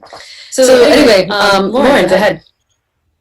Well, I just agree with Dan's caveat, which I don't think is captured in the motion, and maybe Cameron, as the person who staffs the task force, could convey it, or maybe we want to be more clear in the motion itself about, because I think there's general, my sense of the council is moving the part because of the location issues. If it's serving a purpose, then maybe there's an alternative that's better than the pump track. So that's, I think, the question more so than moving it. So I think we want to be clear to the homelessness task force that if there are, that we want recommendations, if this is serving a need, that they think that the structure could be, useful, and there are other places that would be feasible to put it. I guess that's what I would be hoping to get from them. So if that's clear to Cameron and I guess that's my read on the conversation we were having. Yeah. Mayor, can I have 30 seconds more on the? Nope. We're gonna keep going here. Jack, how are you feeling about that possibility? I think that's fine. I think it's a little much and a little complicated to put in the motion, but I do think, Cameron's sitting here and she's hearing the entire conversation and she's able to understand the gist of what's being said. Dan, go ahead. Yeah, well, and also, I don't think it's necessarily the homelessness task force to necessarily come up with alternatives, although they certainly could, just based on an understanding of the needs and where. But I think, it's fair enough for I don't know, Bill, if the city staff would, have alternative suggestions as well. Or locations? Yeah.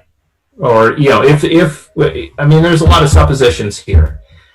If the homelessness task force says this meets this critical need, this is what it serves, and then, they say, you got to have a roof structure like this. Otherwise, the sort of Steve Whitaker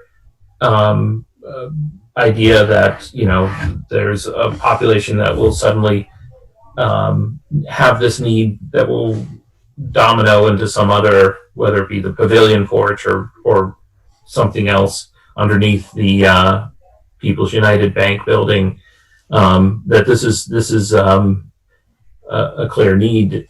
I think what I'd like to see at least is, okay, well, where's an alternative location that we could at least consider for this in terms of those needs? And the city, either DPW or Parks Department may have a suggestion along those lines. And I don't think it needs to go into the motion, but I guess I wanted a sense from you if that was feasible. We can have that conversation. Let's see what people think. We haven't, so other than people thought the pump track was a good idea, so we sort of settled on that. But fair enough, we certainly can look at other places. So something that I could use some clarity on is the motion as it stands right now. Does that include approving, or as you understand it, Jack, approving moving it while looking at these potential other locations, or not? Not. Okay. My proposal is we don't take any action to move it right now, and we have more of the discussion. Okay. Which presumably would lead to some kind of decision at the next time we take it up. Okay. All right. I just needed to make sure I was clear on that. Got a little foggy for me. Okay. Other comments from council?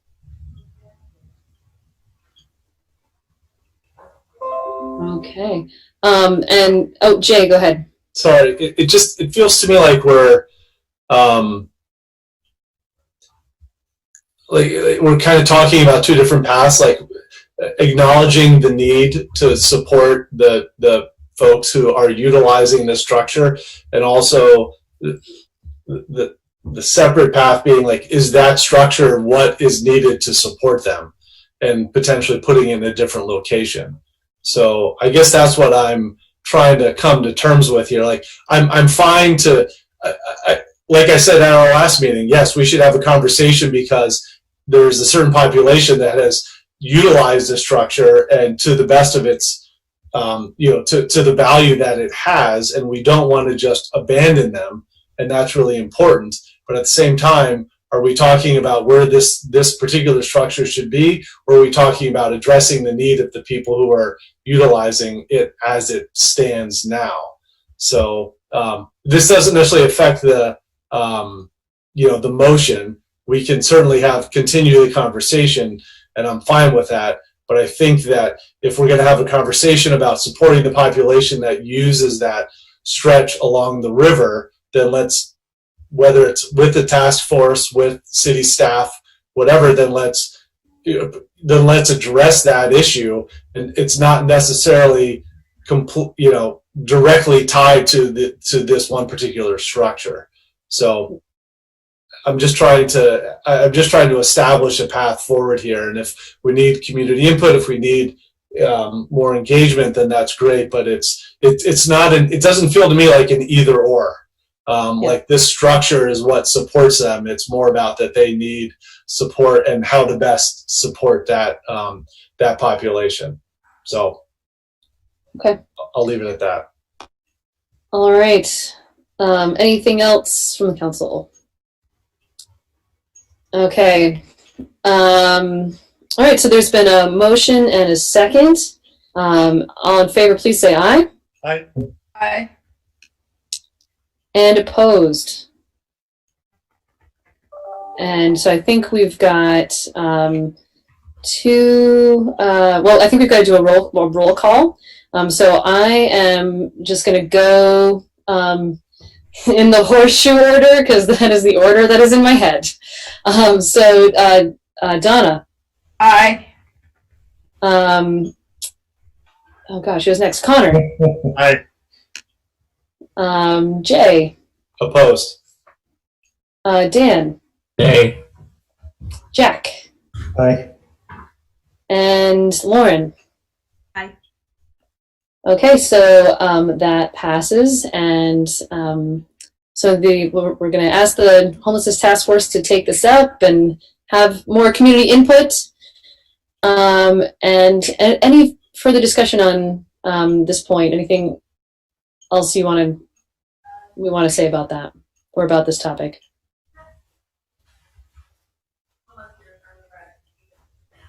Okay. All right. So we are, and we'll take that up presumably after the 18th of November. Thank you. Awesome. And Ken, I see you just joined us. Did you want to say anything about this? If not, that's okay. Well, I just heard about it. I look forward to picking this up at the task force. I don't want to jump into something midstream. But thank you. Yep, no problem. Okay. All right. So we have one more item on our regular agenda, which is discussing security around the time of the election. And we're going to be doing this in public session, in open session. So I'm going to turn this over to the chief and to Bill. Yeah, thanks. And this is really mostly the chief. I do want to make a clarification. I think it's possible that people could have misinterpreted the agenda title as having to do with election security itself. And that clearly is the purview of the city clerk. And I think it's well underhand. Well, it's in good hands, I mean. This is really about security or issues that could result as a result of the election and what might happen in the community. And just the tense times we're in. So with that clarification, I'm going to turn this over to Chief Pete and to take it from there. Thank you, sir. Good evening, Mayor, honorable members of the City Council. Captain Eric Nordenson is also on the call with us, and we just wanted to just give you kind of a heads up as to the information, everything that we've been doing to prepare for scenarios as they unfold.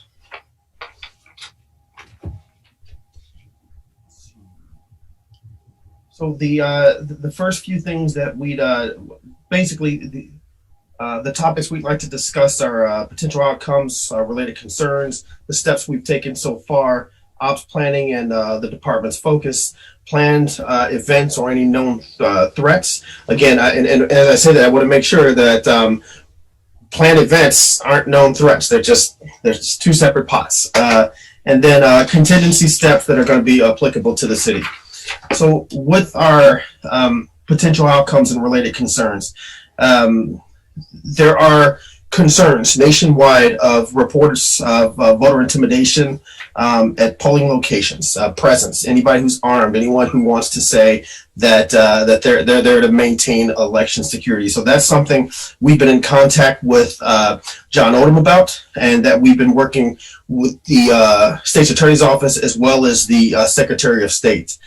So that's something, again, that we have a special attention to. We'll maintain our vigilance and just continue on from there. But we have no threats, no information that suggests that we can expect something like that to occur in Montpelier.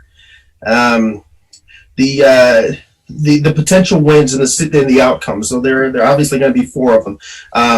A Biden win, a Trump win, an unclear winner, or a contested outcome.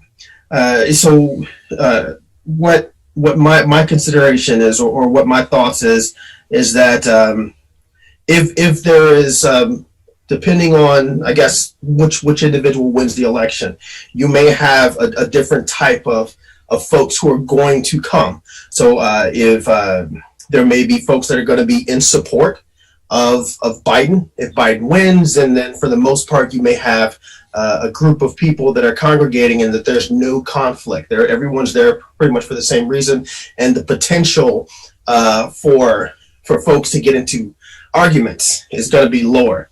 But then there are always going to be fringe elements on either side of a political dynamic. So our concern would be folks that may be disenfranchised, that may come up and that may want to bring conflict to anyone who may want to gather at the State House area. Then if you have an unclear winner or contested outcome, folks may want to demonstrate. There are going to be allegations probably on either side of the spectrum, depending on how this plays out, of fraud within the election process. So again, the biggest concerns that we have are going to be any outside groups that may want to provoke the folks who are going to be gathering. The results of Vermont state and local elections are unlikely to directly trigger mass arrests or situations that cannot be resolved through normal means, through the Secretary of State or normal court processes.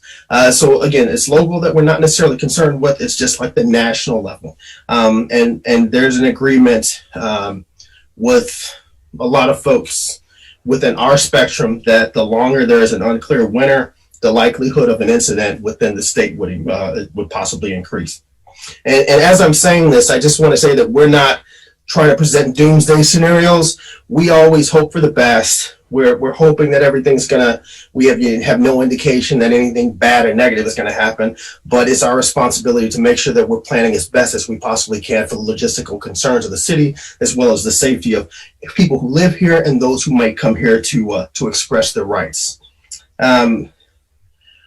When looking at COVID, so again, when you have large gatherings, that brings up the increased danger of residents and of having a super spreader event. So that's something else that we're maintaining cognizance with. And then potential media interest. The consensus is if something happens as the elections push on, that there's going to be gatherings or demonstrations in two primary areas, Burlington and Montpelier. And that's a general consensus across law enforcement, as well as the legal aspects within the state's attorney's offices and everything.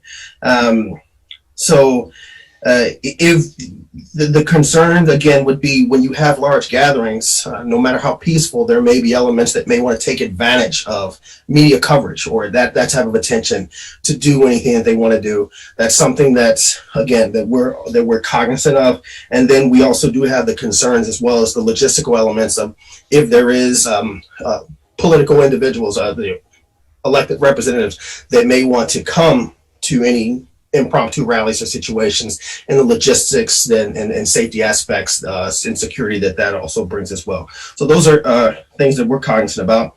And the last thing to this specific topic would be just to acknowledge that we do have limited resources, not just within the department, but statewide. The good news is we're going to continue strong partnerships with the Capitol Police, with the state police, the Washington County Sheriff's Office, Barry, Berlin, everyone. So everyone's on board. Everyone's is going to be willing to help us when we can do this. So to the next item of that, the steps that the department has taken so far. We just had this morning a meeting with Montpelier Alive, with the business community to give them the information that we're aware of, any recommendations or advice in increasing safety, and then just encouraging folks to notify us if they see anything that's suspicious or that's concerning. And in response, we're going to make sure we funnel all the information we possibly can so that we don't keep folks in a vacuum or second guessing to the lifeline of our community. Our contact with peer agencies include, again, Capitol Police, BGS, Supreme Court Security, City Clerk's Office, Washington County Sheriff's Department, State Police, the U.S. Attorney's Office, the FBI, and the AOT. And yeah, that's pretty much to that end. Captain Nordenson, so far, is there anything that I'm missing, or any input or comments you want to make? No, you're doing fine so far. All right, stumbling over myself, but I'm trying. It's 10 o'clock. You're doing well. He gives me a cookie and pats me on the head, and I appreciate that. So looking at operations planning and the department's focus, our focus is primarily on the preservation of life and safety for people. Property second, people are going to be first in events of worst case scenarios. Third, we're going to look at post investigations of potential property crimes, and then making sure that we preserve downtown city property, city hall, the fire department, the police department, and city assets. What the department plans on doing is to maintain a reduced presence, and that we will only respond to calls for disruption. Again, like we've been handling demonstrations and large gatherings already. And again, with talking about safety first, again, law enforcement, if something bad should happen, if there should be fights or conflicts or anything, our focus is going to be egressing injured civilians or first responders. Planned events or known threats. So thus far, we know of 8 events that have been planned through the state coming up. So as of today, we're aware of a group, Protect the Results and Defend Democracy in Montpelier. They have applied for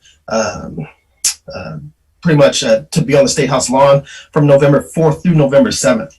The Vigil to Honor Democracy event is going to be on October 30th at 5:30. They're going to have a rain day in the event that they have inclement weather for Sunday, November 4th.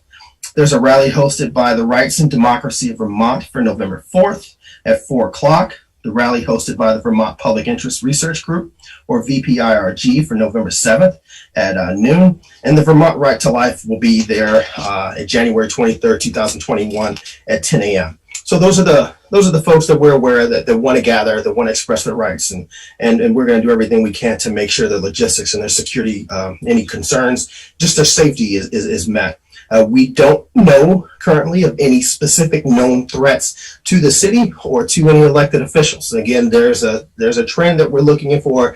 The Vermont Intelligence Center from the State Police, they have 3 elements that they're looking for, and one of that is this concerning trend that we have for elected officials. So that's part of the equation as to what law enforcement is considering doing within its safety operations planning. So contingency steps and that are going to be applicable to the city for a worst case scenario. 2 primary things are judicial declarations. That just pretty much gives police the authority to make arrests if we're going to declare folks to disperse. If we get unruly folks that are going to disperse, normally the process is that we have to get deputies, sheriff's office to make that announcement. But in this case, we've coordinated with the state's attorney's office. So we would just be in contact with the state's attorney's office, tell them what we have on the ground. They would push up affidavits to the courts, and then we would get the judges to give us that order to allow to give that order to disperse. Again, depending on what we see. And I think our department has been very good in restraint, and our department has been very good at allowing folks to move forward. So we're not anticipating or any bad things to happen. Then the second thing is the emergency declaration. So if there are things that like we're seeing playing out on Philadelphia, if those elements come, then the state can, or then we can ask for state resources to come in. And again, this is something that we're hoping doesn't happen. We don't expect to happen, but it's something that we're planning to have in the event that the worst case scenario happens. So we just want to make sure that we're prepared as much as possible. And the last bit is to pretty much to touch on will be for folks in the public is to know that our department wants to push out as much information as we know it as the election time, as the general election approaches. So we would just encourage the public to look and at the department and the city's Facebook and home pages, to follow us to follow the city on Twitter, and that hashtag is at VT Montpelier, and then for folks to also register at VT-alert. That way, as things start to progress, if we're starting to see situations that give us concern, we push that information out to the public. But again, I do want to emphasize we're not looking for a doom or gloom scenario. It's just we just want to let everyone know that because there have been people that have been voicing concerns. It's how we're preparing and you know, with the possibility or potential for any unrest, and we're just taking steps to plan and prepare. Eric, you got anything else to add? Yeah, just one last thing. We partnered with DPW, so in the event that people take to the streets, we should be able to quickly barricade off those streets to keep motor vehicles out of there, and hopefully just protect the downtown core. So it's a big concern for us, but we've got it pretty well covered, we think. Super. Well, thank you so much for that update. That's really helpful. I know I've been getting questions about this as well, so it's really good to know how we're preparing, and it sounds like you all are on top of it, which is great. Other thoughts from, or comments, questions from council? Connor. Chief, thanks very much. I think it really does give people a peace of mind to hear that you're sort of 5 steps ahead of this and think of all these scenarios. You know, I think we often think like in Montpelier and Vermont, we're immune to this type of thing. But I thought it was pretty disturbing a couple months ago to see some of that Patriot Front graffiti around town, right? Because, okay, sure enough, it's graffiti, but, you know, this is a group that, you know, is designated by a hate organization, by the, you know, ASL there. And, you know, I think they do have potential to take action. So I just wanted to see if there was any follow up from that, have you seen any presence with other groups like that in the community? Or do you think that was just maybe a one-time thing? I can definitely do some answering to that, but I also like to invite Eric if Eric, if there's anything you want to say about that before I jump into that. Yeah, Connor, we're not seeing too much widespread, especially Patriots Front. We're not seeing too much of that present in town. We have seen, you can probably see the graffiti that's out and about. We have seen a large increase in that, which we're trying to deal with. Some is not very nice. So we're doing the best we can with that as well.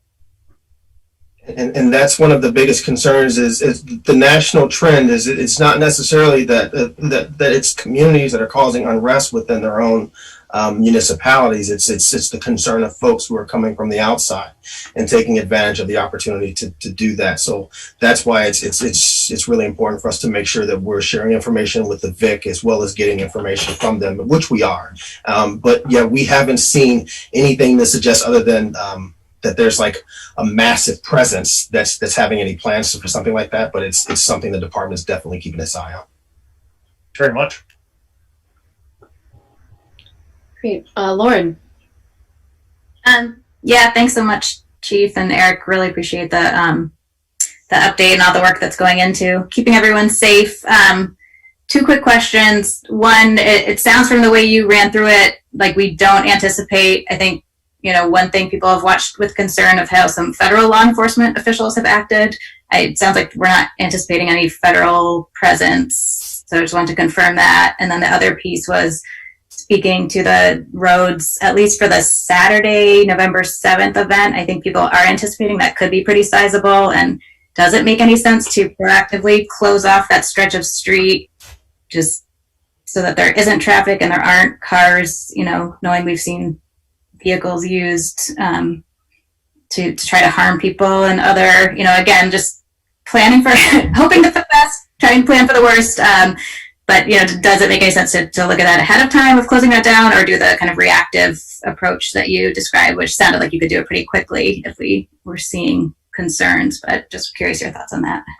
If you want me to jump in real quick? Yes, please. Okay, yeah, Lauren, hopefully to put a little ease to you. I have barricades already set out throughout the city by the end of this week, so they're going to stay in place. And then the city has taken up, some possession of some large metal barricades that we're putting those on standby. So I should be able to we should be able to quickly shut down roads if in the event that we need to, and then hopefully protect it with some a little stronger barricades. I think our biggest nightmare is always a car going through these crowds. And quite frankly, we don't necessarily have all the tools we need to prevent that. So those metal barricades will be the best we have for now. And they're supposed to be readily available for us, especially on that day. And then I guess to answer your federal presence question, they're not on our docket here, obviously. I believe the National Guard can be available. I can't call the National Guard. We do have groups that we work with the FBI, ATF. If we're in a pinch and people are getting hurt and they're in town and they can help us, then absolutely we're gonna use them to help us. But they're certainly not a priority or what you're seeing on TV to come and take over. And if I could to piggyback on what Eric had said, that we're monitoring levels of interest in folks who may want to come down around the November 7th timeframe. And the concern is not necessarily just like the group that's coming down. And when I say concern, I mean like for logistical purposes. It's anyone who may take the opportunity to say, hey, there's already a large gathering going on. We're going to piggyback on that, and we're going to be there too. But we have been in very good close contact with Matt Romeo at the Capitol Police as well as with AOT. So as we're looking at these things and seeing these things unfolding, that's when we're going to work with the state police, work with the state to ensure safe travel on the highways as well as coming into the city. With those emergency declaration procedures, it's going to have to be the boss. Bill is going to have to make that call to get any of those resources down. If the National Guard has to come in, their rules of engagement they've been given that issue from the judge advocate general on how they're going to work through it. It's not a law enforcement thing. It's just going to be just like a preservation of safety and life. And it's like, and anything on top of that, they defer to us. So our rules of engagement, the ways in which we do things is going to be part of that incident command is, no, this is what we're doing. This is how we're pushing. It's not like an individual thing that you're coming to a federal building and you see federal troops and they're handling their own incident. The National Guard, if God forbid something like that ever had to happen here, would just be augmenting the things and our priorities in the way we do things. Thanks so much. It's really good to know. Other thoughts, comments, or questions? Dan. Sure. Just one question on, I think the first point you were talking upon, Chief, was, is there any information about Election Day, whether groups have planned to make any type of, either stand or voting, monitoring activities outside of City Hall or around the area? To our knowledge, no. We had a meeting again with directly with the Secretary of State last week, and it's something they're watching extremely closely, as well as with the VIC. And Rory, our county state's attorney, is like way on the ball. So there are no concerns, nothing that we've heard thus far. But then again, some people don't project what their planning is. I think John's still on the call, so John may have something else to add to that. Specific physical threats, I have not heard anything, although, just in general, we are told to expect the possibility of poll watchers. There's poll watchers and there's poll watchers. Anybody can come in and observe the process, but as far as actively going in and being prepared to challenge voters, there has been some obviously discussion around that about the country. As part of his emergency authority, the Secretary of State has put a time limit for registration on that. Anyone who wants to be a formal poll worker needs to make their intention known by the end of the day on Friday to register. If there's people inclined to get angry about this sort of thing, that actually only could make it worse. Although, I'm not suggesting it's a bad plan. It is. I should mention that at our level, and I haven't spoken with Chief Pete about this yet, but we do have an ongoing, we have an election emergency procedures plan for everything. It was made in consultation with Chief Fakos and Chief Gowan shortly after I got here, and I just go by it every year. It's mainly on election procedures for emergencies or for election staff. And we have 40 some volunteers coming in, minus the Board of Civil Authority. But in case of flooding, in case we get a call, opportunities, again, this was done with Chief Fakos, but to bring in plainclothes officers to monitor. Don't blame you. Sorry. No. It's all right. But I also have very broad authority under federal and state law. Well, I have very broad authority to manage the entire grounds. But I also have very generalized authority on voter intimidation. And I've let everybody know that I'm going to enforce that extremely broadly. And obviously, if there's a problem, I'll immediately reach out to Chief Pete. And in terms of belligerence at the polls, I should also mention there is going to be a mask rule to enter the building, just as there is now. Volunteers at each entrances will be instructed to, if someone refuses to put on a mask, and they will be provided, that myself and another election official can actually bring them a ballot outside, let them vote, wait while they vote, and bring that ballot back in. Again, all of this is could be a different ball game if someone, really wants to make a stink out of it. But before bringing in the police per se, we would follow those kinds of procedures.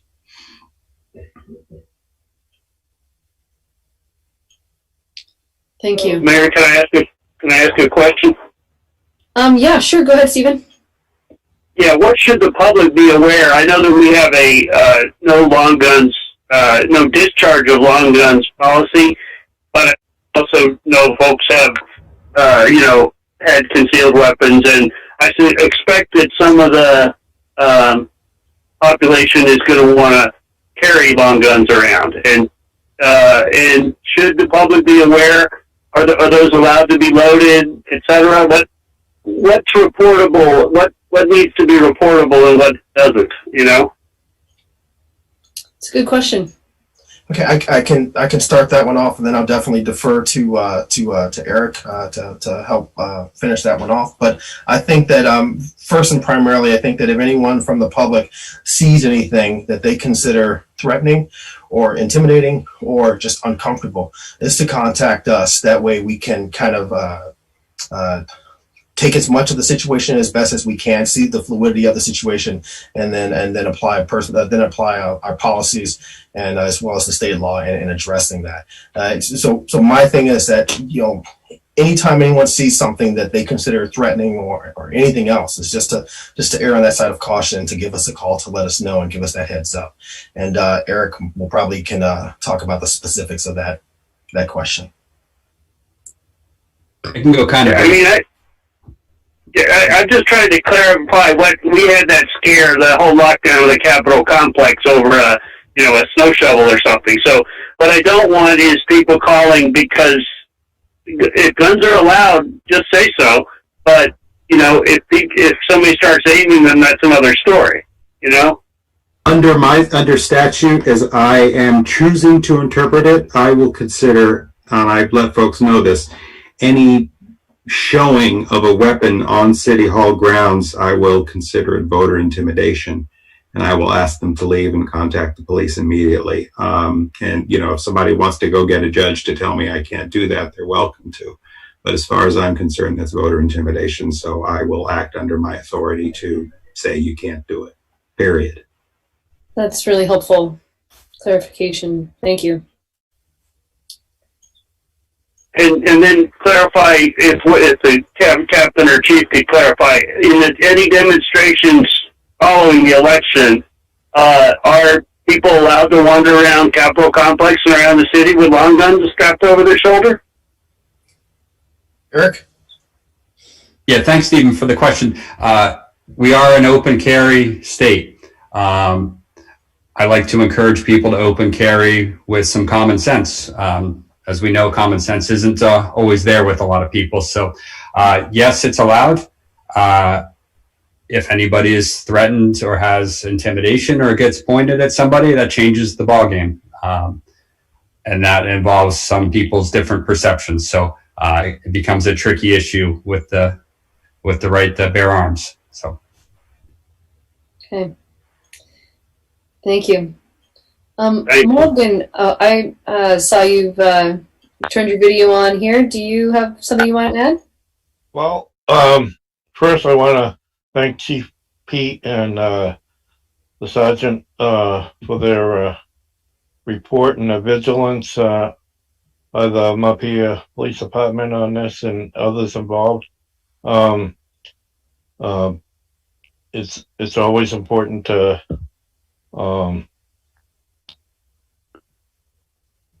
stay aware of these things and the potential that might occur. That said, if it's permissible, I was wondering if Chief Pete might entertain an unrelated question. Chief? It's entirely up to the mayor. Well, why don't you go ahead and ask your question, Morgan? So, Chief Pete, not to embarrass you, but while you were speaking there in the background, a certain family member of yours was walking back and forth, and so it begs the question, what's the name of your family cat? Oh, the cat's name is Pascal. He's named by our daughter after she watched the Tango movie. Okay. Thank you. Thank you.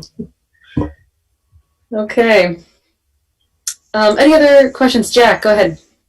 This is more a comment than a question. I think this has been a useful conversation to have. I think that it makes evidence that one of the things that having a highly professional police department gets us is the planning and preparedness that have been evident tonight. And I appreciate Chief Pete and Captain Nordenson for bringing this to our attention.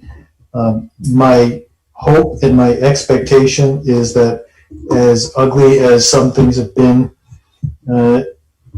in various places, my sincere hope and expectation is that we will not see anything like that in Montpelier.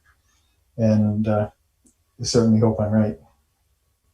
Thank you, sir. We really appreciate that. And all this being said, as we're making these preparations, these plans, we deal so fully with the intent of the faith and having faith of the people of our city. So we're very optimistic that things will go well also. Great.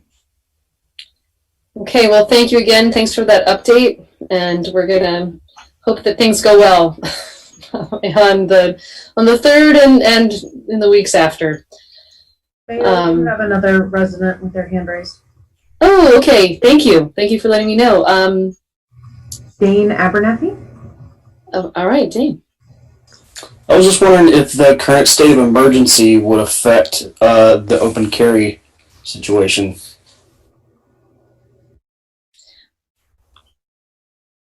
To address that, because it is a COVID-related a state of emergency, like, short answer is no. No. Thank you.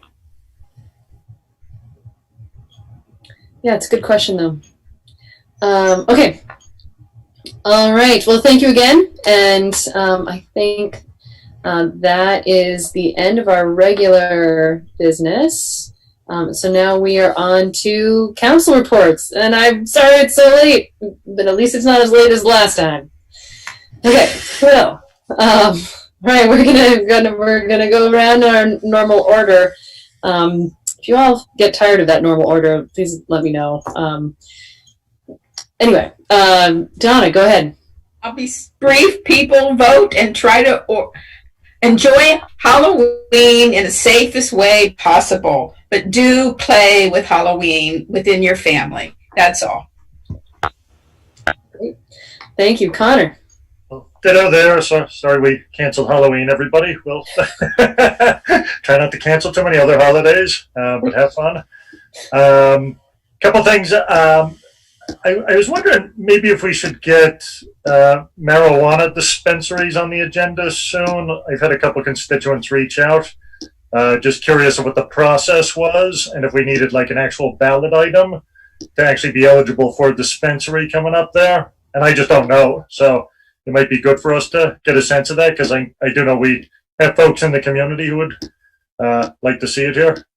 For you mean retail dispensaries? Right, yeah. Not because we already have medical marijuana dispensary. Retail, so there'll be a small number of that would be eligible for the retail. So they'd be interested in that. So retail. Yep. So that'd be good. Donna and I are on the micro transit committee, which is moving along at full speed there. I'm on the public input subcommittee there. So we'll be doing a pretty robust discussion with the current users of, GMT in the next few weeks here. I also thought it might be good to get GMT in at some point, just to do a quick update on that as well. So that'd be good. But that's it for me. Thanks.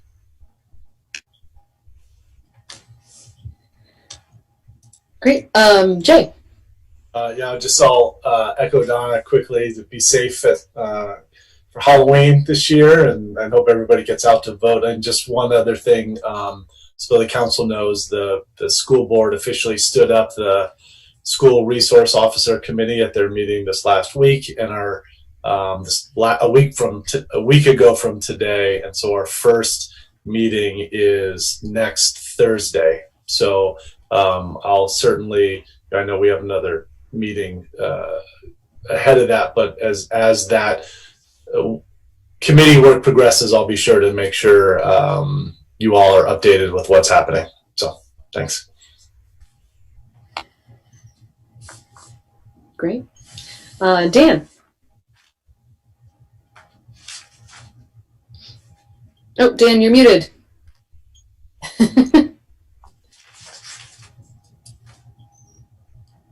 Just a quick brief note.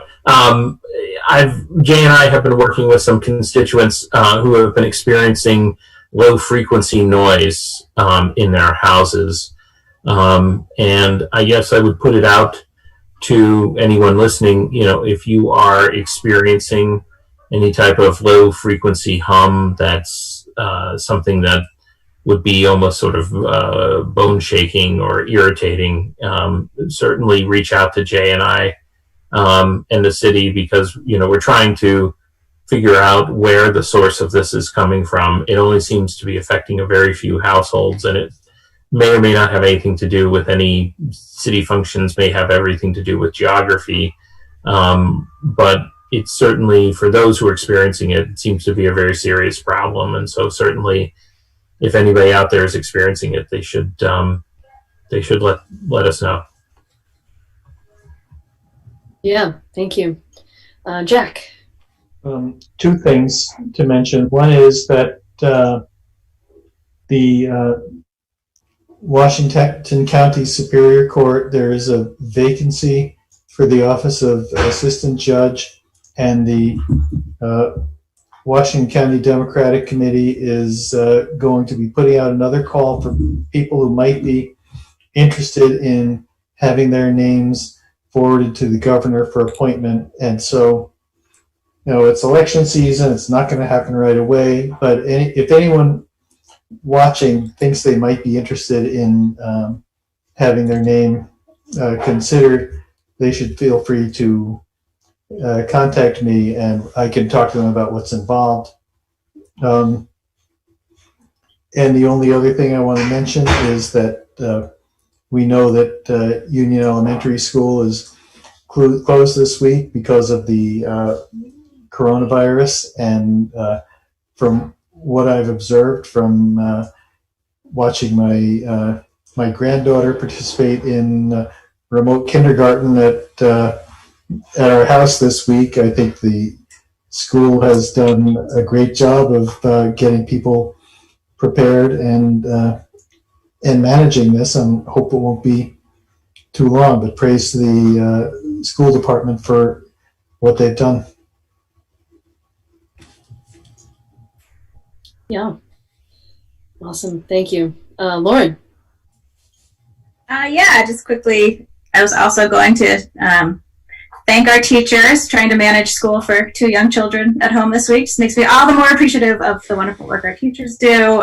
But just a reminder to everyone, this is a community spread issue. So wear your masks, keep your distance, stay home, do the things we know we need to do. But also, as a couple people have said, remember to vote, again, safely, but we still have lots of options of dropping your ballot off. I'm sure John will get into that, but also I'm just so appreciative of all the people who are volunteering, and even during the pandemic, the amazing volunteerism of folks to make sure we have successful elections. So thanks to everyone who's stepping up.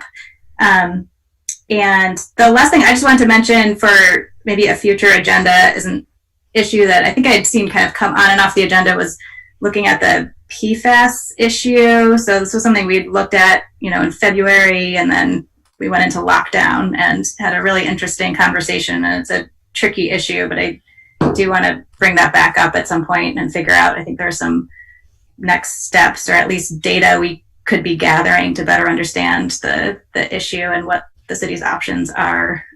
So just wanted to get that back on the list. Yeah, Lauren, actually, that's somewhat on my shoulders. And I'm glad you reminded me, and one of us will remember, I'm actually supposed to talk to you about that at one of our weekly calls to get a sense of how we would fit that up. So, Great, yeah. because we don't really have any new information since we talked about it in February, so get a sense of what we'd like to discuss and what information would be important. Great, thanks. And that's it. Thanks. Okay, so I don't have tons of new information, and highly encourage everyone to vote. Make sure that you have voted. And at this point, you either need to be walking your ballot in or actually going to the to City Hall on November 3rd, and polls are open 7 to 7. And so besides that, it's been said before, but I'm going to say it again. We absolutely need to be vigilant on wearing our masks and staying socially distanced. And that means when we're in cars with people, and that means when we're, potentially, hanging out indoors. So please just keep that in mind. And then the only other thing I want to raise is, again, like in the Lauren spirit of like just bringing back other like old topics. I am just thinking about the conversation that we had some time ago about stormwater utilities, and at one point we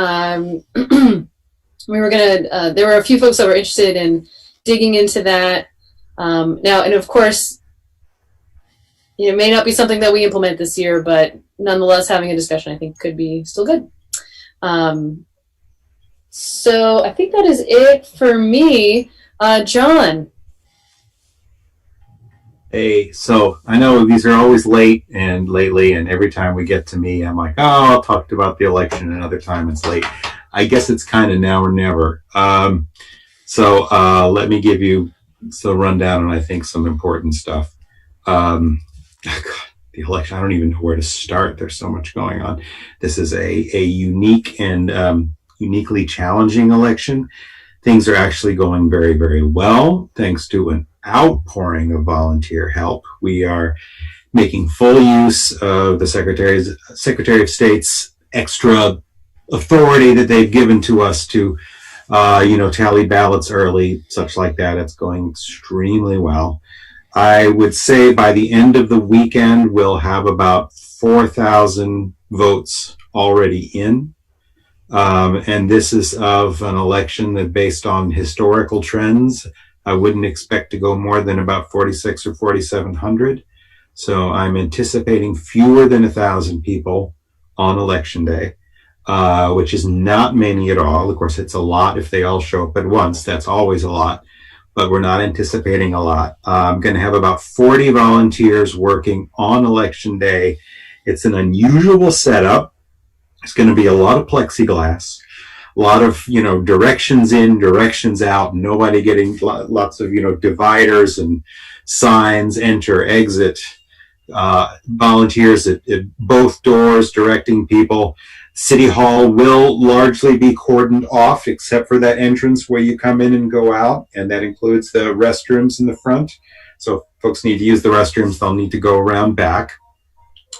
I think I talked to you about, how I'm going to handle any on-site intimidation already, and we will be getting our emergency procedures plan fully staffed this time. I can't always do that, but we're definitely going to have it done this time.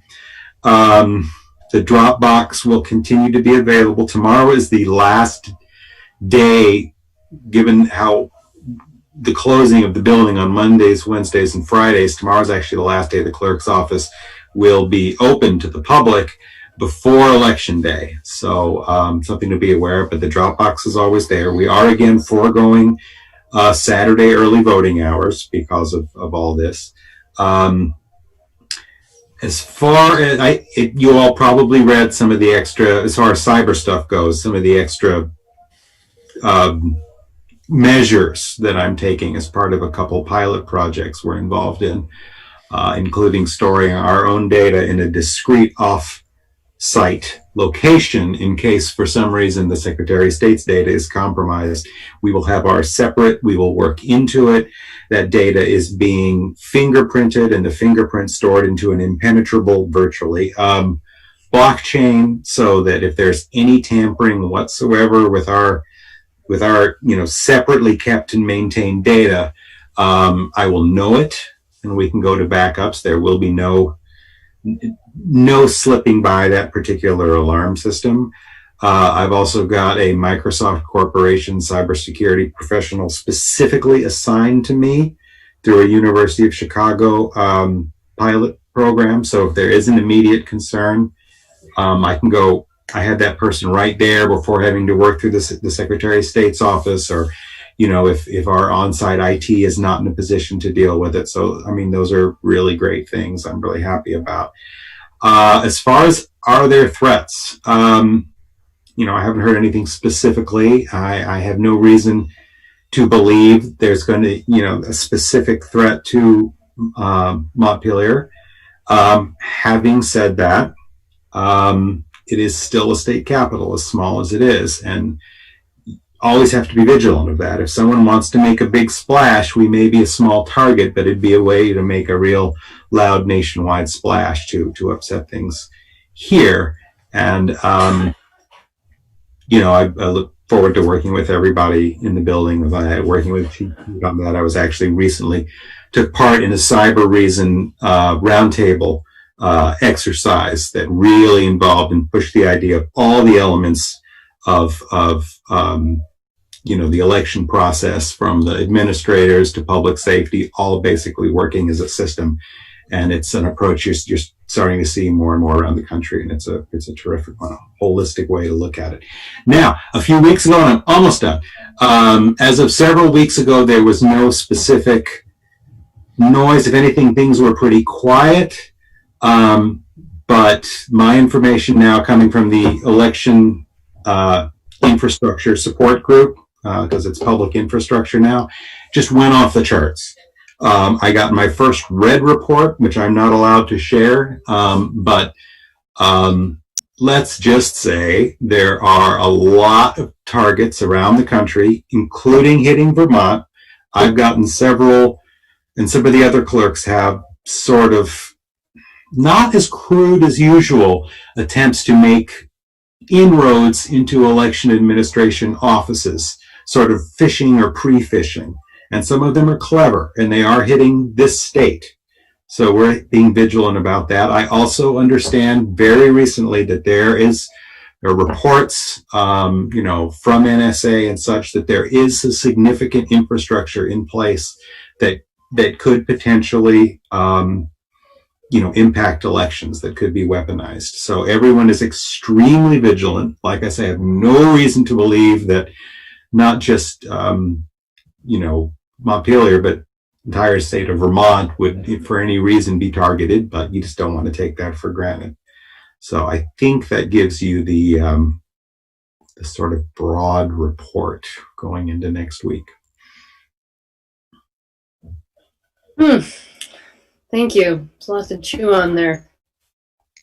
Bill. Oh, but before we go on, can you just say again the hours that it'll be open? Is it 7 to 7 on Saturday? It is. Okay. Just wanted to make sure. Okay. And Bill, go ahead. Thanks. I don't have anywhere near as much, but that was really fascinating. Thank you, John. So for us, we will, of course, City Hall will be open next Tuesday.